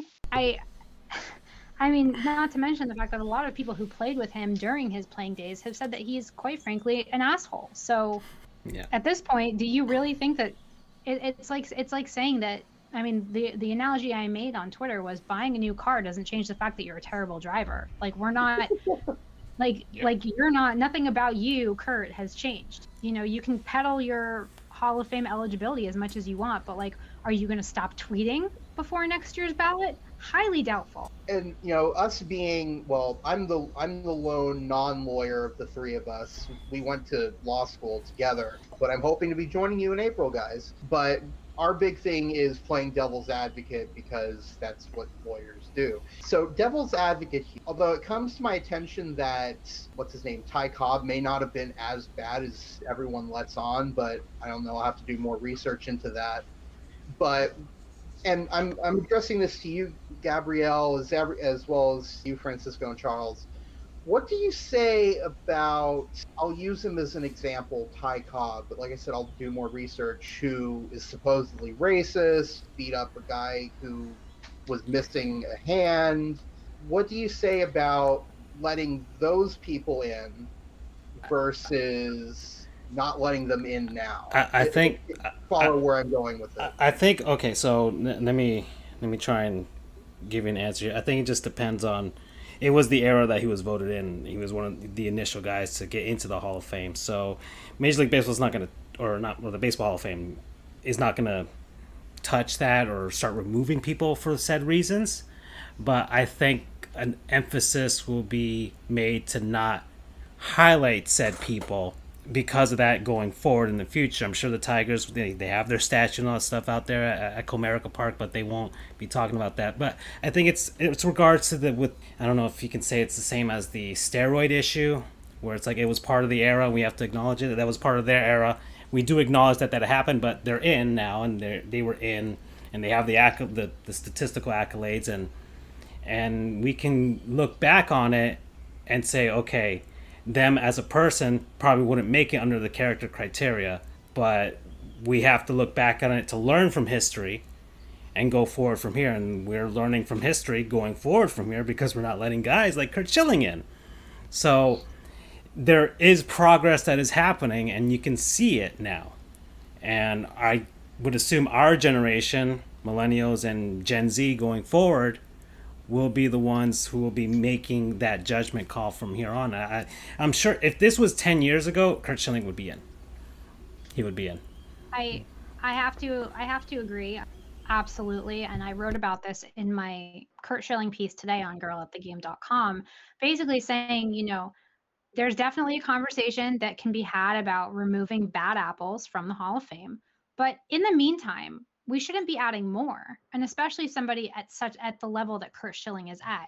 And the whole excuse, because I've gotten this excuse from so many people who are like, well, you're a Red Sox fan, you're a Red Sox podcaster, Red Sox writer, you should want him in there because he reversed the curse. And it's like, well, okay, but I'm a Jewish person first before I'm a Red Sox fan, so no, I don't. But the argument that I'll use, like you said, Ty Cobb is now a questionable figure, but Cap Anson is in the Hall of Fame. He was inducted in the first class, over a decade after he died. He died in the 1920s. The first class was 1939. He was already gone, but he was inducted in the Hall of Fame. He is known as one of the most virulently racist people in the history of baseball. By all accounts, a terrible human being. Great baseball player, terrible human being. And if we say someone like Cap Anson is in the Hall of Fame, and therefore why can't we put Curt Schilling in the Hall of Fame? Basically what we're saying is we have learned nothing in the 80 plus years since that first Hall of Fame class was inducted.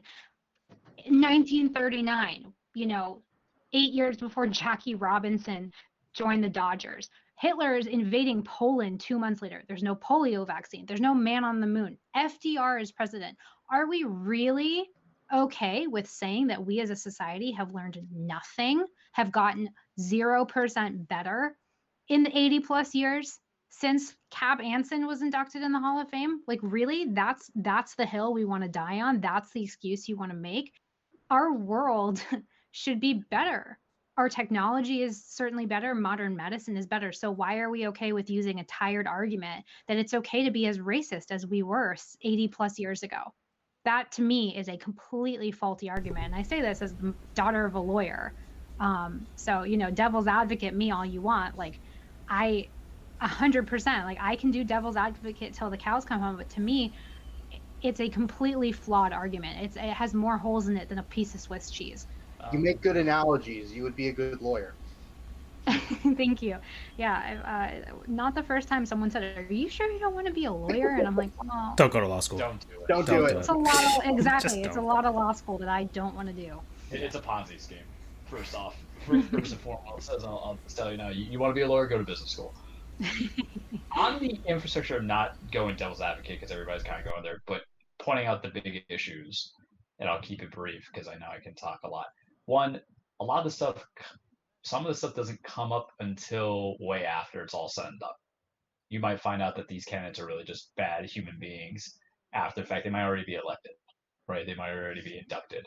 So you have to always kind of keep there as seeing these moral clauses and the morality and the character of people might just give way to, because what do you want the sport to represent? If sports are eternal and every championship matters, the people should matter because they might live on history. So do you want somebody who's going to advocate for insurrection? If you're going to have racists, people who beat up, you're going to have murderers too. I mean, O.J. Simpson isn't going to be in the NFL Hall of Fame. What if you have somebody who's a similar situation in the MLB itself? I mean, I know I'm doing a very general statement, but you have to kind of look forward for the viability of your sport for perpetuity.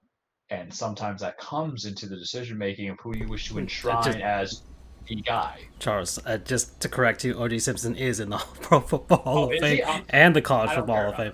Yeah, that was before what happened, okay, all right? Well, but then I'm gonna thank you for correcting me on that one. I'm gonna deviate into there, but look at one sport and how they would treat it to another. So, and granted, maybe I made a misstatement. I called him murder, but he was not convicted as one. All right, I'll go from there. But there's a civil lawsuit that states that he is responsible for the death of his wife and everybody else. So forgive me for arrogance as a clerk order. Don't even strike it from the podcast because let me be humble in that sense. But you're gonna have situations where if you want your legacy to go into perpetuity as a sport, you always have to keep that option to reverse course and get people out there. And I think what happens is, even though Francisco made allusions that our generations might come into it, the people who are our predecessors are still going to probably be around at that time. And it's like walking in mud, man. So if everybody walks in mud, you're not going to get to your destination timely. That's true. And Kurt Schilling got 71%.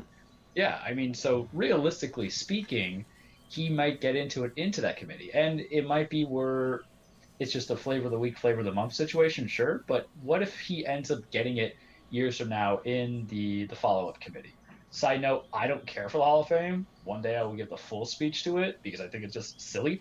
But for sports and for people and for fan bases, it holds a lot to them, and I think they would just need something really catastrophic to kind of reverse that course. But I think the cynic side of me says all this can mean something, but I don't think anything's going to be done in any kind of remote time to really give us what we want to give a better idea of what that Hall of Fame should be, except for now you just raise it. Because for them, the writers and everybody else is going to say, hey, just make the qualifications harder. Instead of the 70-something, just make it to 80. But it's all good arguments, but I think it's all simple that, for that person, you should take into that character. You should take into that morality. And but unless you're going to really throw in the whole thing, like you can have your eligibility and you can have your inductedness. Is that a word? Maybe it is. I just created it. But you can have your enshrinement revoked from you if you don't act right. Because as a fan, I don't really care about the Hall of Fame. But if I was a player, maybe I do. Because that ego comes in, that drive, that killer instinct. Wow, they really let OJ be in the Hall of Fame? Like, I think I knew about college. I did not know the NFL. Was he already in the Hall? He was already in. Yeah, he was already in. Yeah. But you don't think that would... And the real question is, like, why didn't they take him out? Yeah, I hear you 100%. I mean, like, the issue, of course, is, where do we draw the line? And it's interesting because there was at least one voter who, after the January 6th Capitol attack, asked the Hall of Fame to remove Schilling from their ballot. Like, they had a change of heart.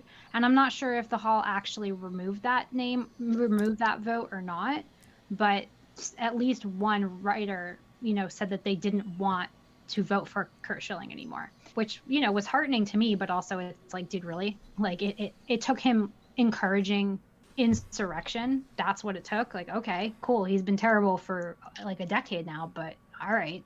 I mean, I really think it's like a case-by-case basis, and I know that sounds kind of ridiculous, but at the same time, no two people are the same, and no two incidents are ever going to be the same. And as much as this sounds like a hippie, ridiculous thing to say, we have to cross that bridge when we come to it. I don't foresee Curt Schilling, who is now complaining about how terrible the journalists and voters are, I don't foresee him stopping anytime soon. You know, it's like all these people who said like, oh, well, he only said these things after he retired. It's like, do you really think that in his mid 40s, he suddenly became a virulent racist and bigot? No, it's a part of him has always been this way. You don't just one day wake up and hate multiple groups of people. You don't one day wake up and decide, hey, I think I'm going to spend like $1 million on Nazi uniforms. That's not how people work, unless you have, God forbid, some kind of crazy, you know, you get hit in the head or something like in, you know, Freaky Friday and you're a completely different person. So in the future, you know, we have to just wait and see what happens. But bare minimum, no more adding terrible human beings to the Hall of Fame. And I mean, quite frankly, like Schilling didn't deserve to get in a couple years ago. I've been saying this for years now. But if this is where we're finally going to draw a line, at least we're finally drawing one. Good points, everybody. I think we're a consensus agreement that we're all glad Curt Schilling's not in. Yes. Oh, yeah. See, I told you guys she'd be a good guest. Yes. Sorry, I'm really not on my game tonight because I'm quite frankly exhausted. I've been working since like 10 a.m. And I'm not going to be done for a while. But if you guys want me to come back at a time when I'm like more sane and prepared, I would love to. Definitely. Hey, I'm going to be honest. Your not sane is more sane than some of us on some shows. So I would say that she's probably still the more prepared person here than three of us were initiating everything. So. Well, thank you for the compliment, but sadly for me, that's mostly because I have spent far too much time thinking about Curt Schilling over the last 6+ years, and especially lately. So, unfortunately, it's just on my mind, and I wrote about it today. So, anyway, guys, I'm so sorry. I have to run, but thank you so much for having me. Well, thank you for being on. And thank you so much for coming. We will link It's my pleasure. people to your podcast, our podcast subscription. Any other social media stuff that we should know about, Andrew, for Gabrielle? Well, I will. Let me That's see. out. Let me pull up her. It is at GFSTARR1 is her Twitter handle. Please go and follow her. She posts some really awesome stuff. I just went on our actual Twitter, and I also Girl at the Game, at Girl at the Game. Then you just type that in, then there it is, and then you'll follow her podcast that she also has. So there you go, everybody. Well, thank you, Andrew, for wrangling in another guest. So, gosh darn it, man, what is that? It's my forte. If I bring anything to this of note to the show, it's the guest. Side note, Freddie. Getting back to you here because I know we left him off on his sponsor. Oh, non-sponsor. Yeah, Freddie, put that up there. We'll get it back there. FCF Wild Aces. Fan-controlled football. Fan-controlled football. Power to the fans. Can you hear me? Oh, I can hear you, Andrew. Yeah, we can barely hear you now. You sound like you're in a very deep, dank cave. Oh, now you're a robot. Oh no! Oh God, no! No, if that's the case, we have to save him. If that's the case, all right. All we have to do is go on a road trip, get some Jupiter donuts for the ride, for sure. That's a true adventure, Charles. And By the way, I was working hard to get you that endorsement, Charles, over the last week. I saw. Very thankful. On our Instagram, they picked up on us. And it was yeah. You should walk into their store and be like, "I'm Charles." Yeah, I made you famous. We were already famous. I made you more famous. So fan-controlled football is Freddie's, and I think I've heard of this. I think I've seen some tweets about it on my own prior to this. But let me showcase this proposed professional football league. It's Progressive Snapshot badge. It's kind of like the other league that he also yeah, that's what I was thinking of. Yeah, a few weeks back now, I think that he also posted up there for us. Oh, they got look at the people that they're working on. Look at Marshawn there. Oh, Marshawn was with Aliyu, another hockey player, skating around. He actually wasn't that bad skating around. I don't know if that was his first time on ice skates, Marshawn Lynch, but He wasn't that bad. I was pretty surprised by that. So indoor football plus Twitch plays Pokemon. Is that holy crap? Is that what this league is? Indoor football plus Twitch plays Pokemon? If that's the case, this is gonna be insane. You know what Twitch plays Pokemon is, right, Charles? No. I will link you a video to that. You got to remember, I am in like a little pigeonhole of life. You vote for the plays. Oh, yeah. I'll just pull my best Jeff Fisher and be like Halfback Drive. There you go. I honestly, this would be a pretty cool thing to do. Like we could go all in on one team and be like, yeah, guys, and see if the Goofs will take a team to the championship or not. What would we name our mascot? Well, they already have teams here. They have, of course, Marshawn is the beast. That makes sense. That makes sense there. The Glacier Boys. I like that name. I really feel like they need Sub-Zero from Mortal Kombat. Out of all of the ones, you got the Zappers, you got the Wild Aces, Beasts, but it makes sense for Marshawn. But the Glacier Boys, I'm all about that name right there. That's a good one.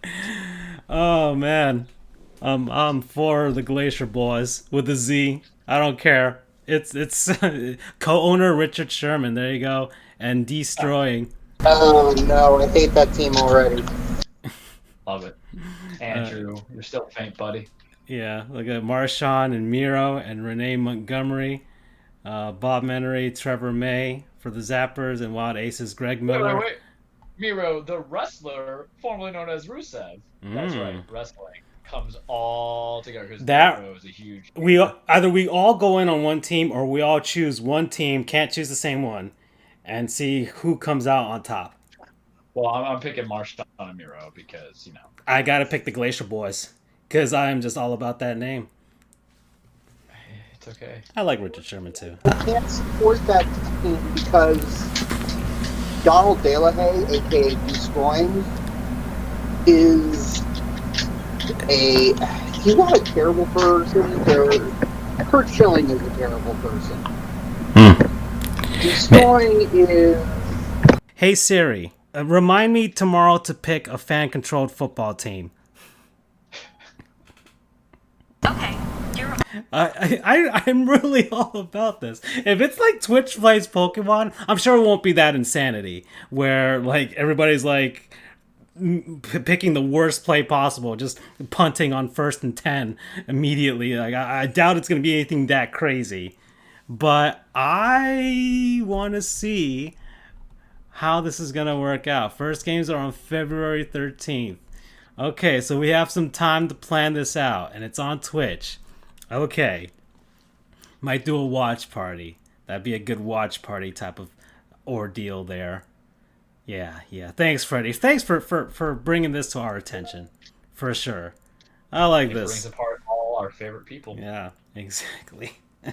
Andrew, are you back? No, he's not back. He's gone. Guys, can you hear me? Yeah, he's back. All right. No echo either. Yeah, I can't support Donald's team Destroying. The TLDR is he sued UCF for rescinding his scholarship, even though they did the best they could to help him save his YouTube career, but he just ungrateful little prick. Oh boy! So no, I can't support. That was a passionate prick sound from Andrew. Wow. Okay, man, that man loves his UCF. He's like a mother hen. No, do mother hens defend their young like that? No, mother bear. Let's go with the mother bear. I mean, seriously though, he was coming up against an NCAA regulation. I remember. We talked about this too. We were all on his side. So we did our best. I say we, but the athletics compliance, they did their best to help him. They got him the best possible deal. Johnny Manziel's in this? Oh, okay. Well, Johnny would be in like football porn if he could. The guy just wants to get back into the game. Yeah. Okay. I'm still debating who I want my FCF team to be. Okay, do you have to pay for this or? I think it's free. Okay, if we have to pay for it, I'm not. I think they're probably just trying to get a lot of people to watch, and then they'll get advertisers from there. I would assume that's the goal here. And of course, they give a shot to some fringe guys out there, guys who can't make it in the NFL nor the CFL or whatever, you know. Okay, well, I think we're running a little long here, boys. So some of the segments I can roll them over to next week. That's fine. We have to get to our most important one, though. Yeah, let's head on over to the cage with Charles. Andrew, I just tweeted you a burn that I need to send out because Gabrielle burned Roger Clemens so hard that I felt it in my soul. So in regard to players who couldn't make it into the league, I put a lot of UCF players. I'm sorry, I love you, but I have to do it for the comedy. You're good to go, Charles. Let's do it. Welcome, everybody. Your weekly Truplex The Cage with Charles. Now, we know the introductions, but it's 2021. New year, new me, right? Let's put it out there. Wrestling is not fake. It is scripted. It is a stage fight. It's a stage brawl. It is man and women chasing championships, titles, whether it be singles or tag teams. It's blood fused. People want to beat the holy hell out of each other. And it's also about trying to make a name for yourself, trying to have your legacy, trying to have your enshrinement. But the world of wrestling, sometimes you be a bigot, you be this, you be that, and people will let it bypass you. Looking at you, Hulk Hogan, not too crazy about you. Looking at you, Goldberg, even though Goldberg's actually not big, he's just old, and I don't want to be Drew McIntyre, but things like that happen. And sometimes it's about it's really about one thing, fellas: money. Big, fat wads of green in your pockets. And what you can do with that money: hire new talent, bring back old talent, have special guest stars. Hell, Donald Trump's in the WWE Hall of Fame. Look how we're talking about the Hall of Fame, how it's all useless. Yeah. Bing, got you all. NFL, MLB, now WWE, suck it, DX style. Political views aside, humor, satire aside, WWE's made some cash, man. And I'm gonna start with I'm split apart from to the other parts of WWE, but they recently were able to get NBC, who owns Peacock, to get a deal where their content on the WWE Network for 5 years, $1 billion.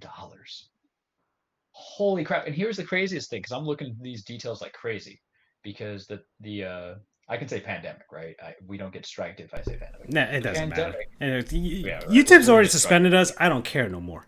I don't care. Well, they can also have a DX suck it too. Yeah.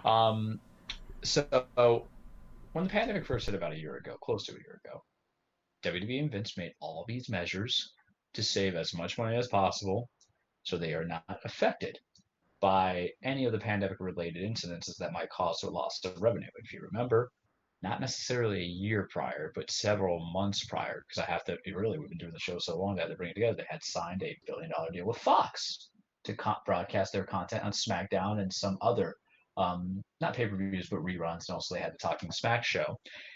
And then ESPN, they had some, because when the pandemic hit, they needed something. No one wants to watch Stephen A 24/7, right? I wouldn't. I'd rather deal with Kurt Schilling for 24/7. I don't want that person living in my head, right? Over bad. Yeah. Well, I actually don't like Stephen A. I just think that sometimes he has to ham it up, and he hams up too much like an actor. Different spectrums, I would say. Vastly different spectrums. Yeah. Kurt Schilling, we just don't like it. So they had so money. So coming into it, I'm like, man, Vince is doing everything, and we don't know what's going on with wrestling when the pandemic first started. We knew sports was going to be greatly affected, and that's why NBA brushed a lot of policies to the bubble and even to the season, because they need money like a lifeblood. MLB can't necessarily take something that could affect them because they're on the outs, they're on the ropes. So Vince was making his deals, and NBC, we alluded to it earlier, where they're getting rid of the sports network. They're streaming over to the Peacock, and they said, hey, you're already on Universal. You have we broadcast Raw, we broadcast NXT. Let's buy it, And when details first broke, I was like, oh man, they're buying the network? No, guys, they're just renting out the content, because once the 5 years are done, it could be another negotiation, or Vince can go back to having the network on his own right. So you still get to keep your property. He's licensing it out. Yeah, it's the most brilliant move I've ever seen, because it's always going to have new content. It's going to have content in case it's going to have WWE will thrive as a business in case the event that Vince dies, and there have been concerns about who the true successor is because everybody because even though it's publicly traded as a business, it's like a modicum of money compared to some of the other stuff, and people think that Triple H, even though I like Triple H, Paul Levikas, who is the COO, they think he's going, no, it's going to go to Shane, who actually ran a business, overseas.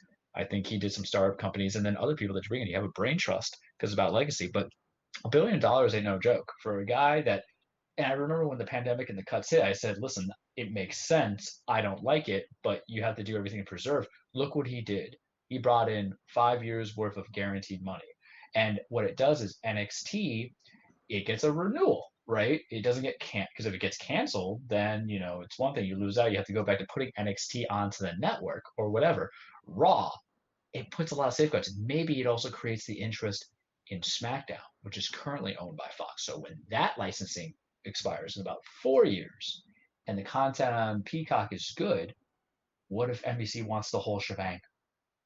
It's ridiculous. And you still get to own the content, because the way I looked at it, and I really looked at the specifics, the WWE Network, I don't know if I'm getting grandfathered in or not, but from what I read is that you can either get the WWE stuff for $5 with the ads, hate that, or because wrestling shouldn't have ads on the pay-per-views, it's just terrible, it really kills the flow of pay-per-views are too long anyway.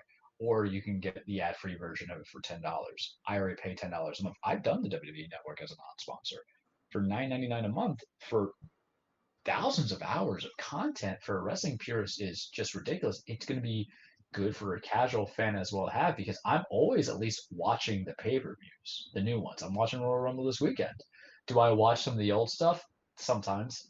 It really depends on what I want to do, because I've seen some. Maybe I should just do wrestling show blogs. This gives me ideas of what we can do for the website. Read our blogs, read our stuff, guys. Go visit our website. But watching some of those 90s pay-per-views is trash. But then I'll watch stuff like Magnum TA versus Tully Blanchard and the best I Quit match I've ever seen. So it's just a wealth of content. And you're telling me that I'm not going to get a price like, and you might with Peacock, who knows? Because everything always raises in price. Netflix is the original model, because the new content that you wanted raised the price. And everybody says Netflix is too expensive. I'm like, I don't really think $14 is expensive, and that's not even necessarily because of my income. I'm like, it's not bad. It's just I remember the days when it was cheaper. But with everything, when you have greater demands, and you have a need, and you have competition, you have to do something to get more revenue in there, especially since they're financing their own shows. But you look at Hulu, they do the ad stuff for $6, and then you can just pay for ad free or just get the bundles and all that other stuff. But for me, I'm still going to stay in because I'm not going to get affected by the price. And I don't necessarily watch a lot of television anymore, you guys. It's weird. At 31, I don't have like a show I must watch. I get into the movie things. Like right now, I'm watching the Harley Quinn show on HBO Max. You guys should watch it. It's hysterical, especially if you like satire and superheroes and some good character growth. But mind you, I already own The Office and stuff like that, but I can get, maybe if I get new Peacock exclusives, Elliot Stabler from Law & Order SVU, that he's supposed to get his own spinoff. Maybe if I just want to watch movies that they're putting there, or just making Peacock exclusives, I'm game for anything. So you're telling me I get my wrestling and I get all that for that price? It's great for me. What I think the bigger plan is, I think I talked to you guys or to my friend, is that you're going to have whether it's a casual or a diehard, they're always going to kind of go there, at least watch the pay-per-view. But is this going to influence people to build into something to a new fan base? Because USA, it's hard to get new viewers for Raw, because what's it usually against Monday? Monday Night Football, basketball. When it was election time, they were losing out. So now you might get people who are just bored, and this pandemic is going to go the way things are. I would at least cap it out to the end of the year fully, vaccines or no vaccines, because sports are still going to kind of get into it, the form of entertainment. Because you guys got to remember, when it comes to oversaturation of entertainment, yeah, it's there, but people always want more, because you're not necessarily getting new television shows anymore, right? These are things that have been pre-filmed, but there's a lot of delays in TV shows. Like you want to watch Grey's Anatomy, that's great, but one actor gets it, and it can happen. How many times has the Batman movie been delayed? I just want to see my own version of The Long Halloween. Charles is a big nerd for that stuff. Robert Pattinson got Battinson, baby. He got sick, and then it closed down. This movie was supposed to be out in Halloween or June, and now it's going to be like 2025. I'm probably not going to be alive anymore. I don't get to see that. So wrestling, no matter what, is always going to have the new content. It is probably the only thing that wasn't the news that gave you something week for week that wasn't canceled. So it's going to get those people, right? Maybe you don't get them for the full 3 hours. Maybe you don't get everything. But for people, when they say, oh, I can do Peacock, and then they also have the sports stuff, so maybe I'll watch wrestling. Because what do we remember in our generation? We remember the 90s. We remember the Attitude Era. We remember the the first blood matches, the Inferno matches, the bra and panty matches. I can watch all that stuff, and I can watch the new stuff, which doesn't degrade women all the time. Vince, looking at you, shit that you used to do. You get some actually good wrestlers out there. I get to go watch NXT, which your boy loves, in that sense. And then I can go back and maybe harken to those 70s. Maybe I can see Ric Flair in his prime. Maybe I could see Hulkamania run wild because I'm a 31-year-old man and I wasn't necessarily, in front of that TV at like 5 years old, right? Maybe I can see the Steiner Brothers, the Road Warriors, Dusty Rhodes kicking up. As a person, I think that's what they're going to have. You're going to get existing Peacock members because what's the thing about being a platform for any kind of streaming stuff? You want them to join and you want to give them a reason to stay. And right now, all we're doing is just pressing the button on next, next, next. And how many times have we watched Netflix, you guys, and we just don't know what to watch? Netflix had to put in a whole maybe suggest thing, right? Look how many Japanese shows they posted up there. Now I'm watching it. It. So it's roulette, but imagine you do that with sports entertainment, something like that. In addition to maybe I get hockey, it's win for me because I already had a subscription. I never canceled it, even when I hated what Vince was doing on the pay-per-views. And there's times where I missed out on some pay-per-views. Yeah, I think for 2020 I missed out on 2 of them, but they were just like throwaway pay-per-views. But I would still watch that. There will at least be once a month I watch it because of the NXT content. But maybe this will give new subscribers coming there because what's going to happen is for NBC, it's going to say, or Universal is what I'll call them because that is really the overlords coming into it, Comcast, Universal. What happens is you have to understand if they could just get that $5 from you or that $10 of you, even if it's one time, that's still $10 in that pocket. And you know what's going to happen? They're not going to say, oh, did you watch it for the WWE? They're going to say, when they talk to your friends and people around you, to say, yeah, I liked it, but it wasn't really my cup of tea. It's going to encourage people to do it. So that organization, that corporation is just going to love the fact that they're making the $5 that one time. That because you know why, guys? If I get 100 people and they put the $5 or the $10, that's, don't make me do math, please. $500,000 come into it on a daily basis. And what happens is you might cancel, you might redo it. Like I have CBS All Access. I don't care about Star Trek. Sorry, Andrew. Never could get into it. I was a Star Wars guy because I like simplified storyline, unless you watch a J.J. Abrams movie. Don't get me started. But for the people who don't watch Star Trek, whatever, I watch CBS All Access for football and college basketball and college football. And when it's around June, I cancel it. But I come back in September. So you're not maybe just getting 10 times. So in the WWE, you have 4 big pay-per-views. Money in the Bank's not there yet, but it will be. So even from the selling point of what I would do is saying, oh, hey, Royal Rumble's coming up next week. You should get it. That's $5 to $10 because I don't think Peacock's going to do a free trial because they already have a free version of it. So why would you just waste it, right? That's stupid to me. Don't do free trials if you're already doing a free form of it. Makes no sense. You're not going to bring in new people because if you already go a free form and they say, hey, I want that, you're like, I should just pay the $5 and go from there because there's going to be people who say, it's just it's the price of chalupa. Let's just go order this thing. Chalupa's a great meal. Let's not attack Taco Bell because I'd pick Taco Bell over a $5 trial run of anything any day. But the selling points, oh, hey, there's a Royal Rumble. Oh, hey, there's WrestleMania, Survivor Series, SummerSlam. And that alone could be $50 per each individual on the million people masses because that one-time view, the multiple-time views. You might want to watch the build-up. Screw with YouTube a little bit. Limit the copyrights of what you'll post on there as WWE and say, oh, you want to see more of this interview? Go watch on Peacock. You want to see the backstage promos, vignettes, stuff that mattered so much in the cable industry to get you set up for a feud. Put them on Peacock because that's what people might want to see. Right? Yeah. Or even better, I don't want to TiVo SmackDown. I don't want to TiVo Raw. Raw's too long. It's 3 hours, you guys. And then there's Peacock saying, "Hey, we have the abridged commercial-free one."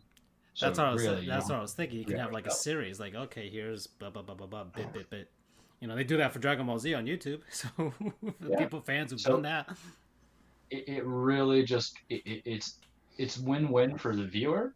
It's win-win for Vince. Is it win-win for Universal? I don't know. But here's the thing: even Apple, who makes like terrible TV shows, is putting it out there. So if they're doing it, you gotta do it. So that's my bit on that. Transitioning it back into wrestling before I go back in WWE.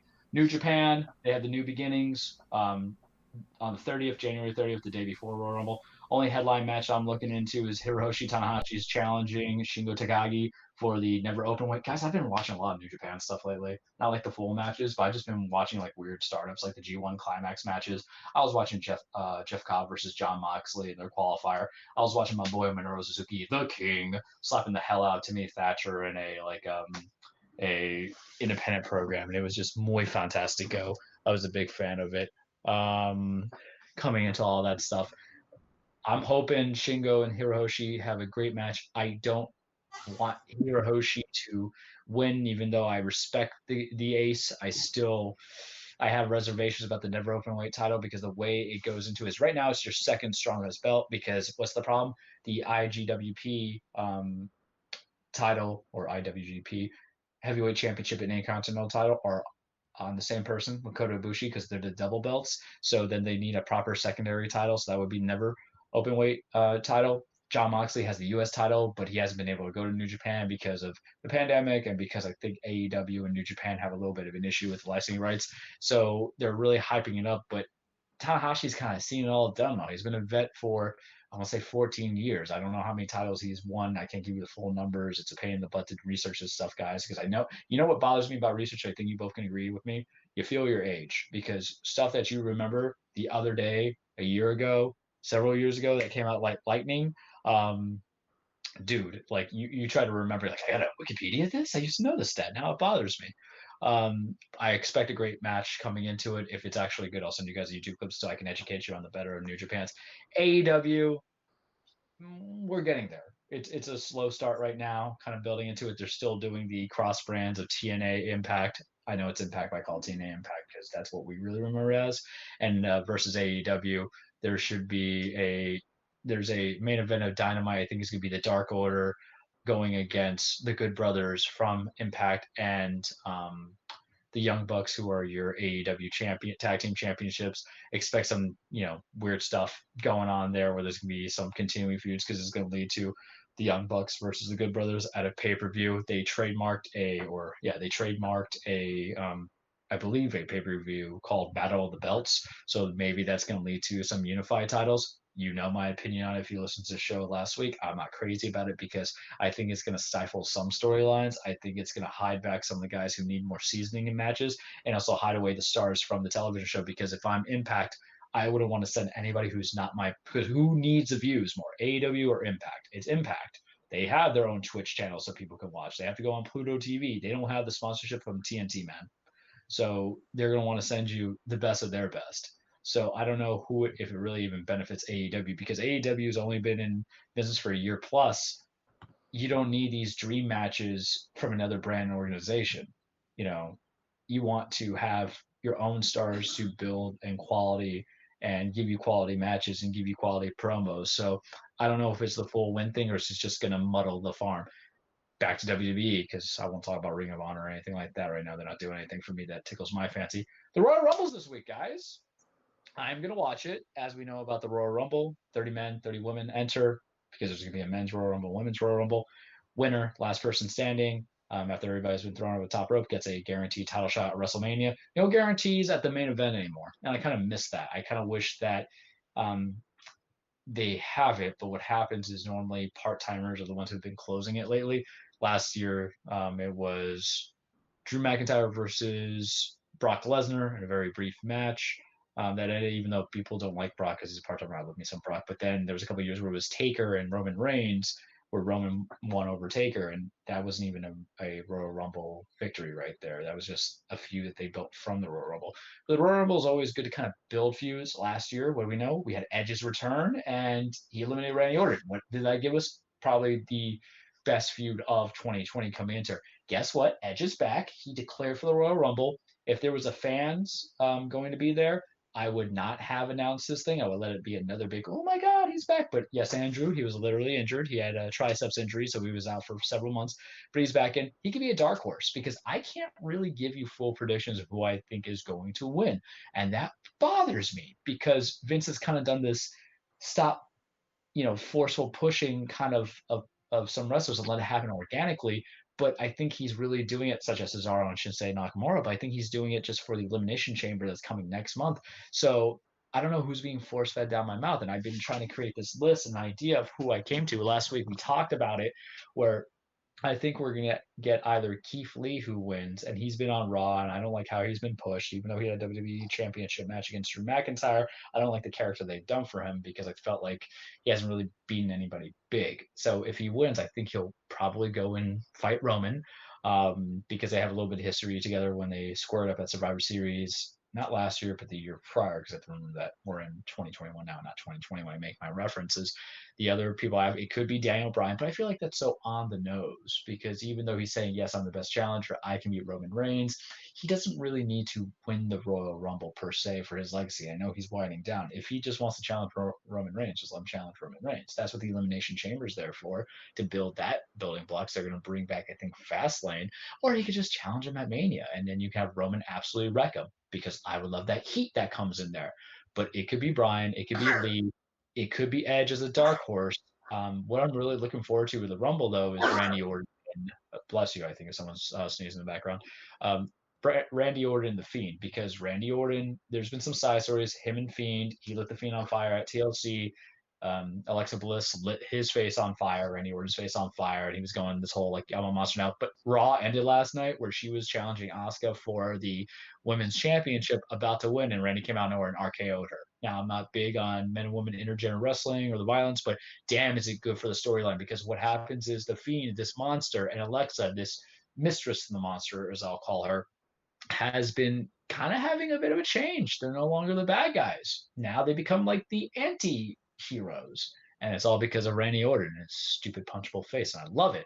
I love what Randy is doing. He gave me a fantastic feud with him and Edge last year for Edge's re-entry into the wrestling world after being gone for so many years. And he's just bringing it back again. Some people like the promos, some people don't. I absolutely love it because it's long-term storytelling, because this is going to lead to WrestleMania. It's a long feud. Maybe you can have Randy like disappear for a bit, but you got to remember, Charles loves the long play storytelling, because about 3 or 4 WrestleManias ago, Bray lost his WWE Championship to Randy Orton, a Royal Rumble winner. So Randy declared for the Royal Rumble last week, and what's going to happen? We don't know about The Fiend. He was burned alive, but what are we getting? Randy's going to be in like the final 5, and then we're going to get the red lights, and The Fiend's going to come out of nowhere and eliminate him and cost him and screw him over. And I am just tingly in my sensations for that, boys. The true senses is kicking. It's great.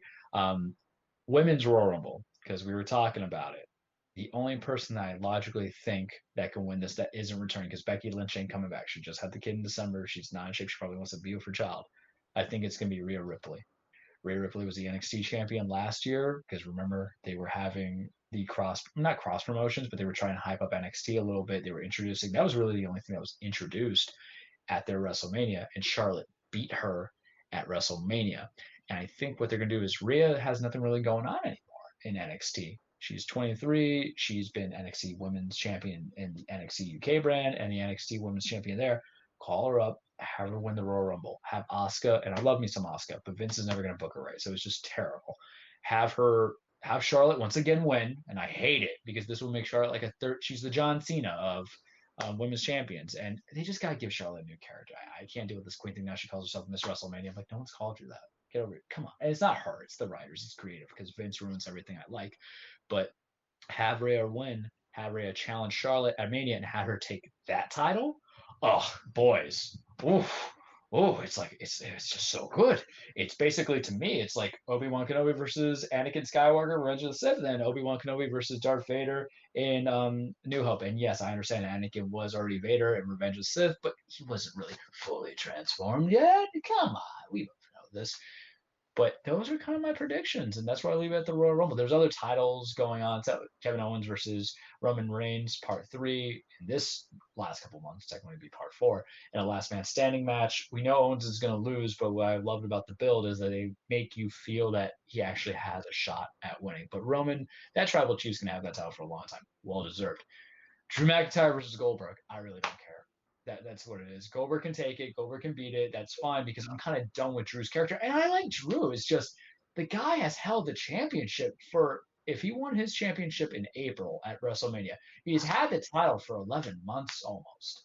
And you can't really put the belt on anybody that long unless you have actual competitors. But here's my theory, because I know I told you I think it was going to be Keith Lee or Dan Bryan, but who did Drew wrestle in November?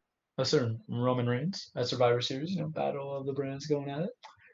But they can't challenge for each other's respective titles. And what happened in the match? You say, well, Jey Uso interfered a little bit. Roman low blow Drew and choked him out of the guillotine. What if, because they have history, they wrestled at WrestleMania about 2 years ago when Roman came back from his cancer fight. What if we just have Drew lose to Goldberg? Hear me out. I know it sounds terrible. Charles, you're advocating for Goldberg to win. Well, you got to lose the battle sometimes, but you can still win the war. Let Goldberg win. Keith Lee could beat Goldberg. Everybody would love it. It'd be fantastic. The same way how I felt about Braun Strowman beating Goldberg in the last-minute matchup in Mania because I just want that title off of Goldberg. But you let Drew lose to Goldberg. Let him come into the Rumble. When the Rumble, say, I'm coming for you, Roman. Because this whole time, I'm like, there's not a single person on SmackDown that I believe that can beat Roman. He technically should be Owens, but Vince won't pull that trigger, man. Because Owens could be your new Austin, really, if you book it right. They've been booking him excellently, but it's not going to happen. But if you have Drew from Raw, go over on SmackDown, that's your guy. That's your dude. Yes, Raw might lose another guy in the main event that actually has been carrying that brand on his back. Unsuccessfully, because Raw's ratings are still low. They plopped in at 1.8 million, whereas SmackDown's pulling an average 2.2, 2.3 million over on Fox. But those ratings are going to get better because why? Fox has the money, man. That's where it matters most with Vince. Raw's a dying ship. It will revive itself. It will be okay. It will resuscitate. But if you really want Roman to lose it and you want to make it convincing, said Dan O'Brien, put Drew McIntyre. Whether or not Drew wins that title is up to Vince. I still think Roman should hold it because he can hold that belt to SummerSlam because there's more challengers that could build from that. That's my sneaky suspicion. Be on the lookout for that. That's all I got for you guys in this weekly Truplex of Mine in the Cage. Okay. All right, boys. I think that is it for us. I'd like to thank Gabrielle Starr for popping onto the show. Thank you, Andrew, for being able to get her to pop on here. We will see you guys next week for number 91. I've got nothing else to say. I'm out, boys. See ya. Take care. Good night, everyone.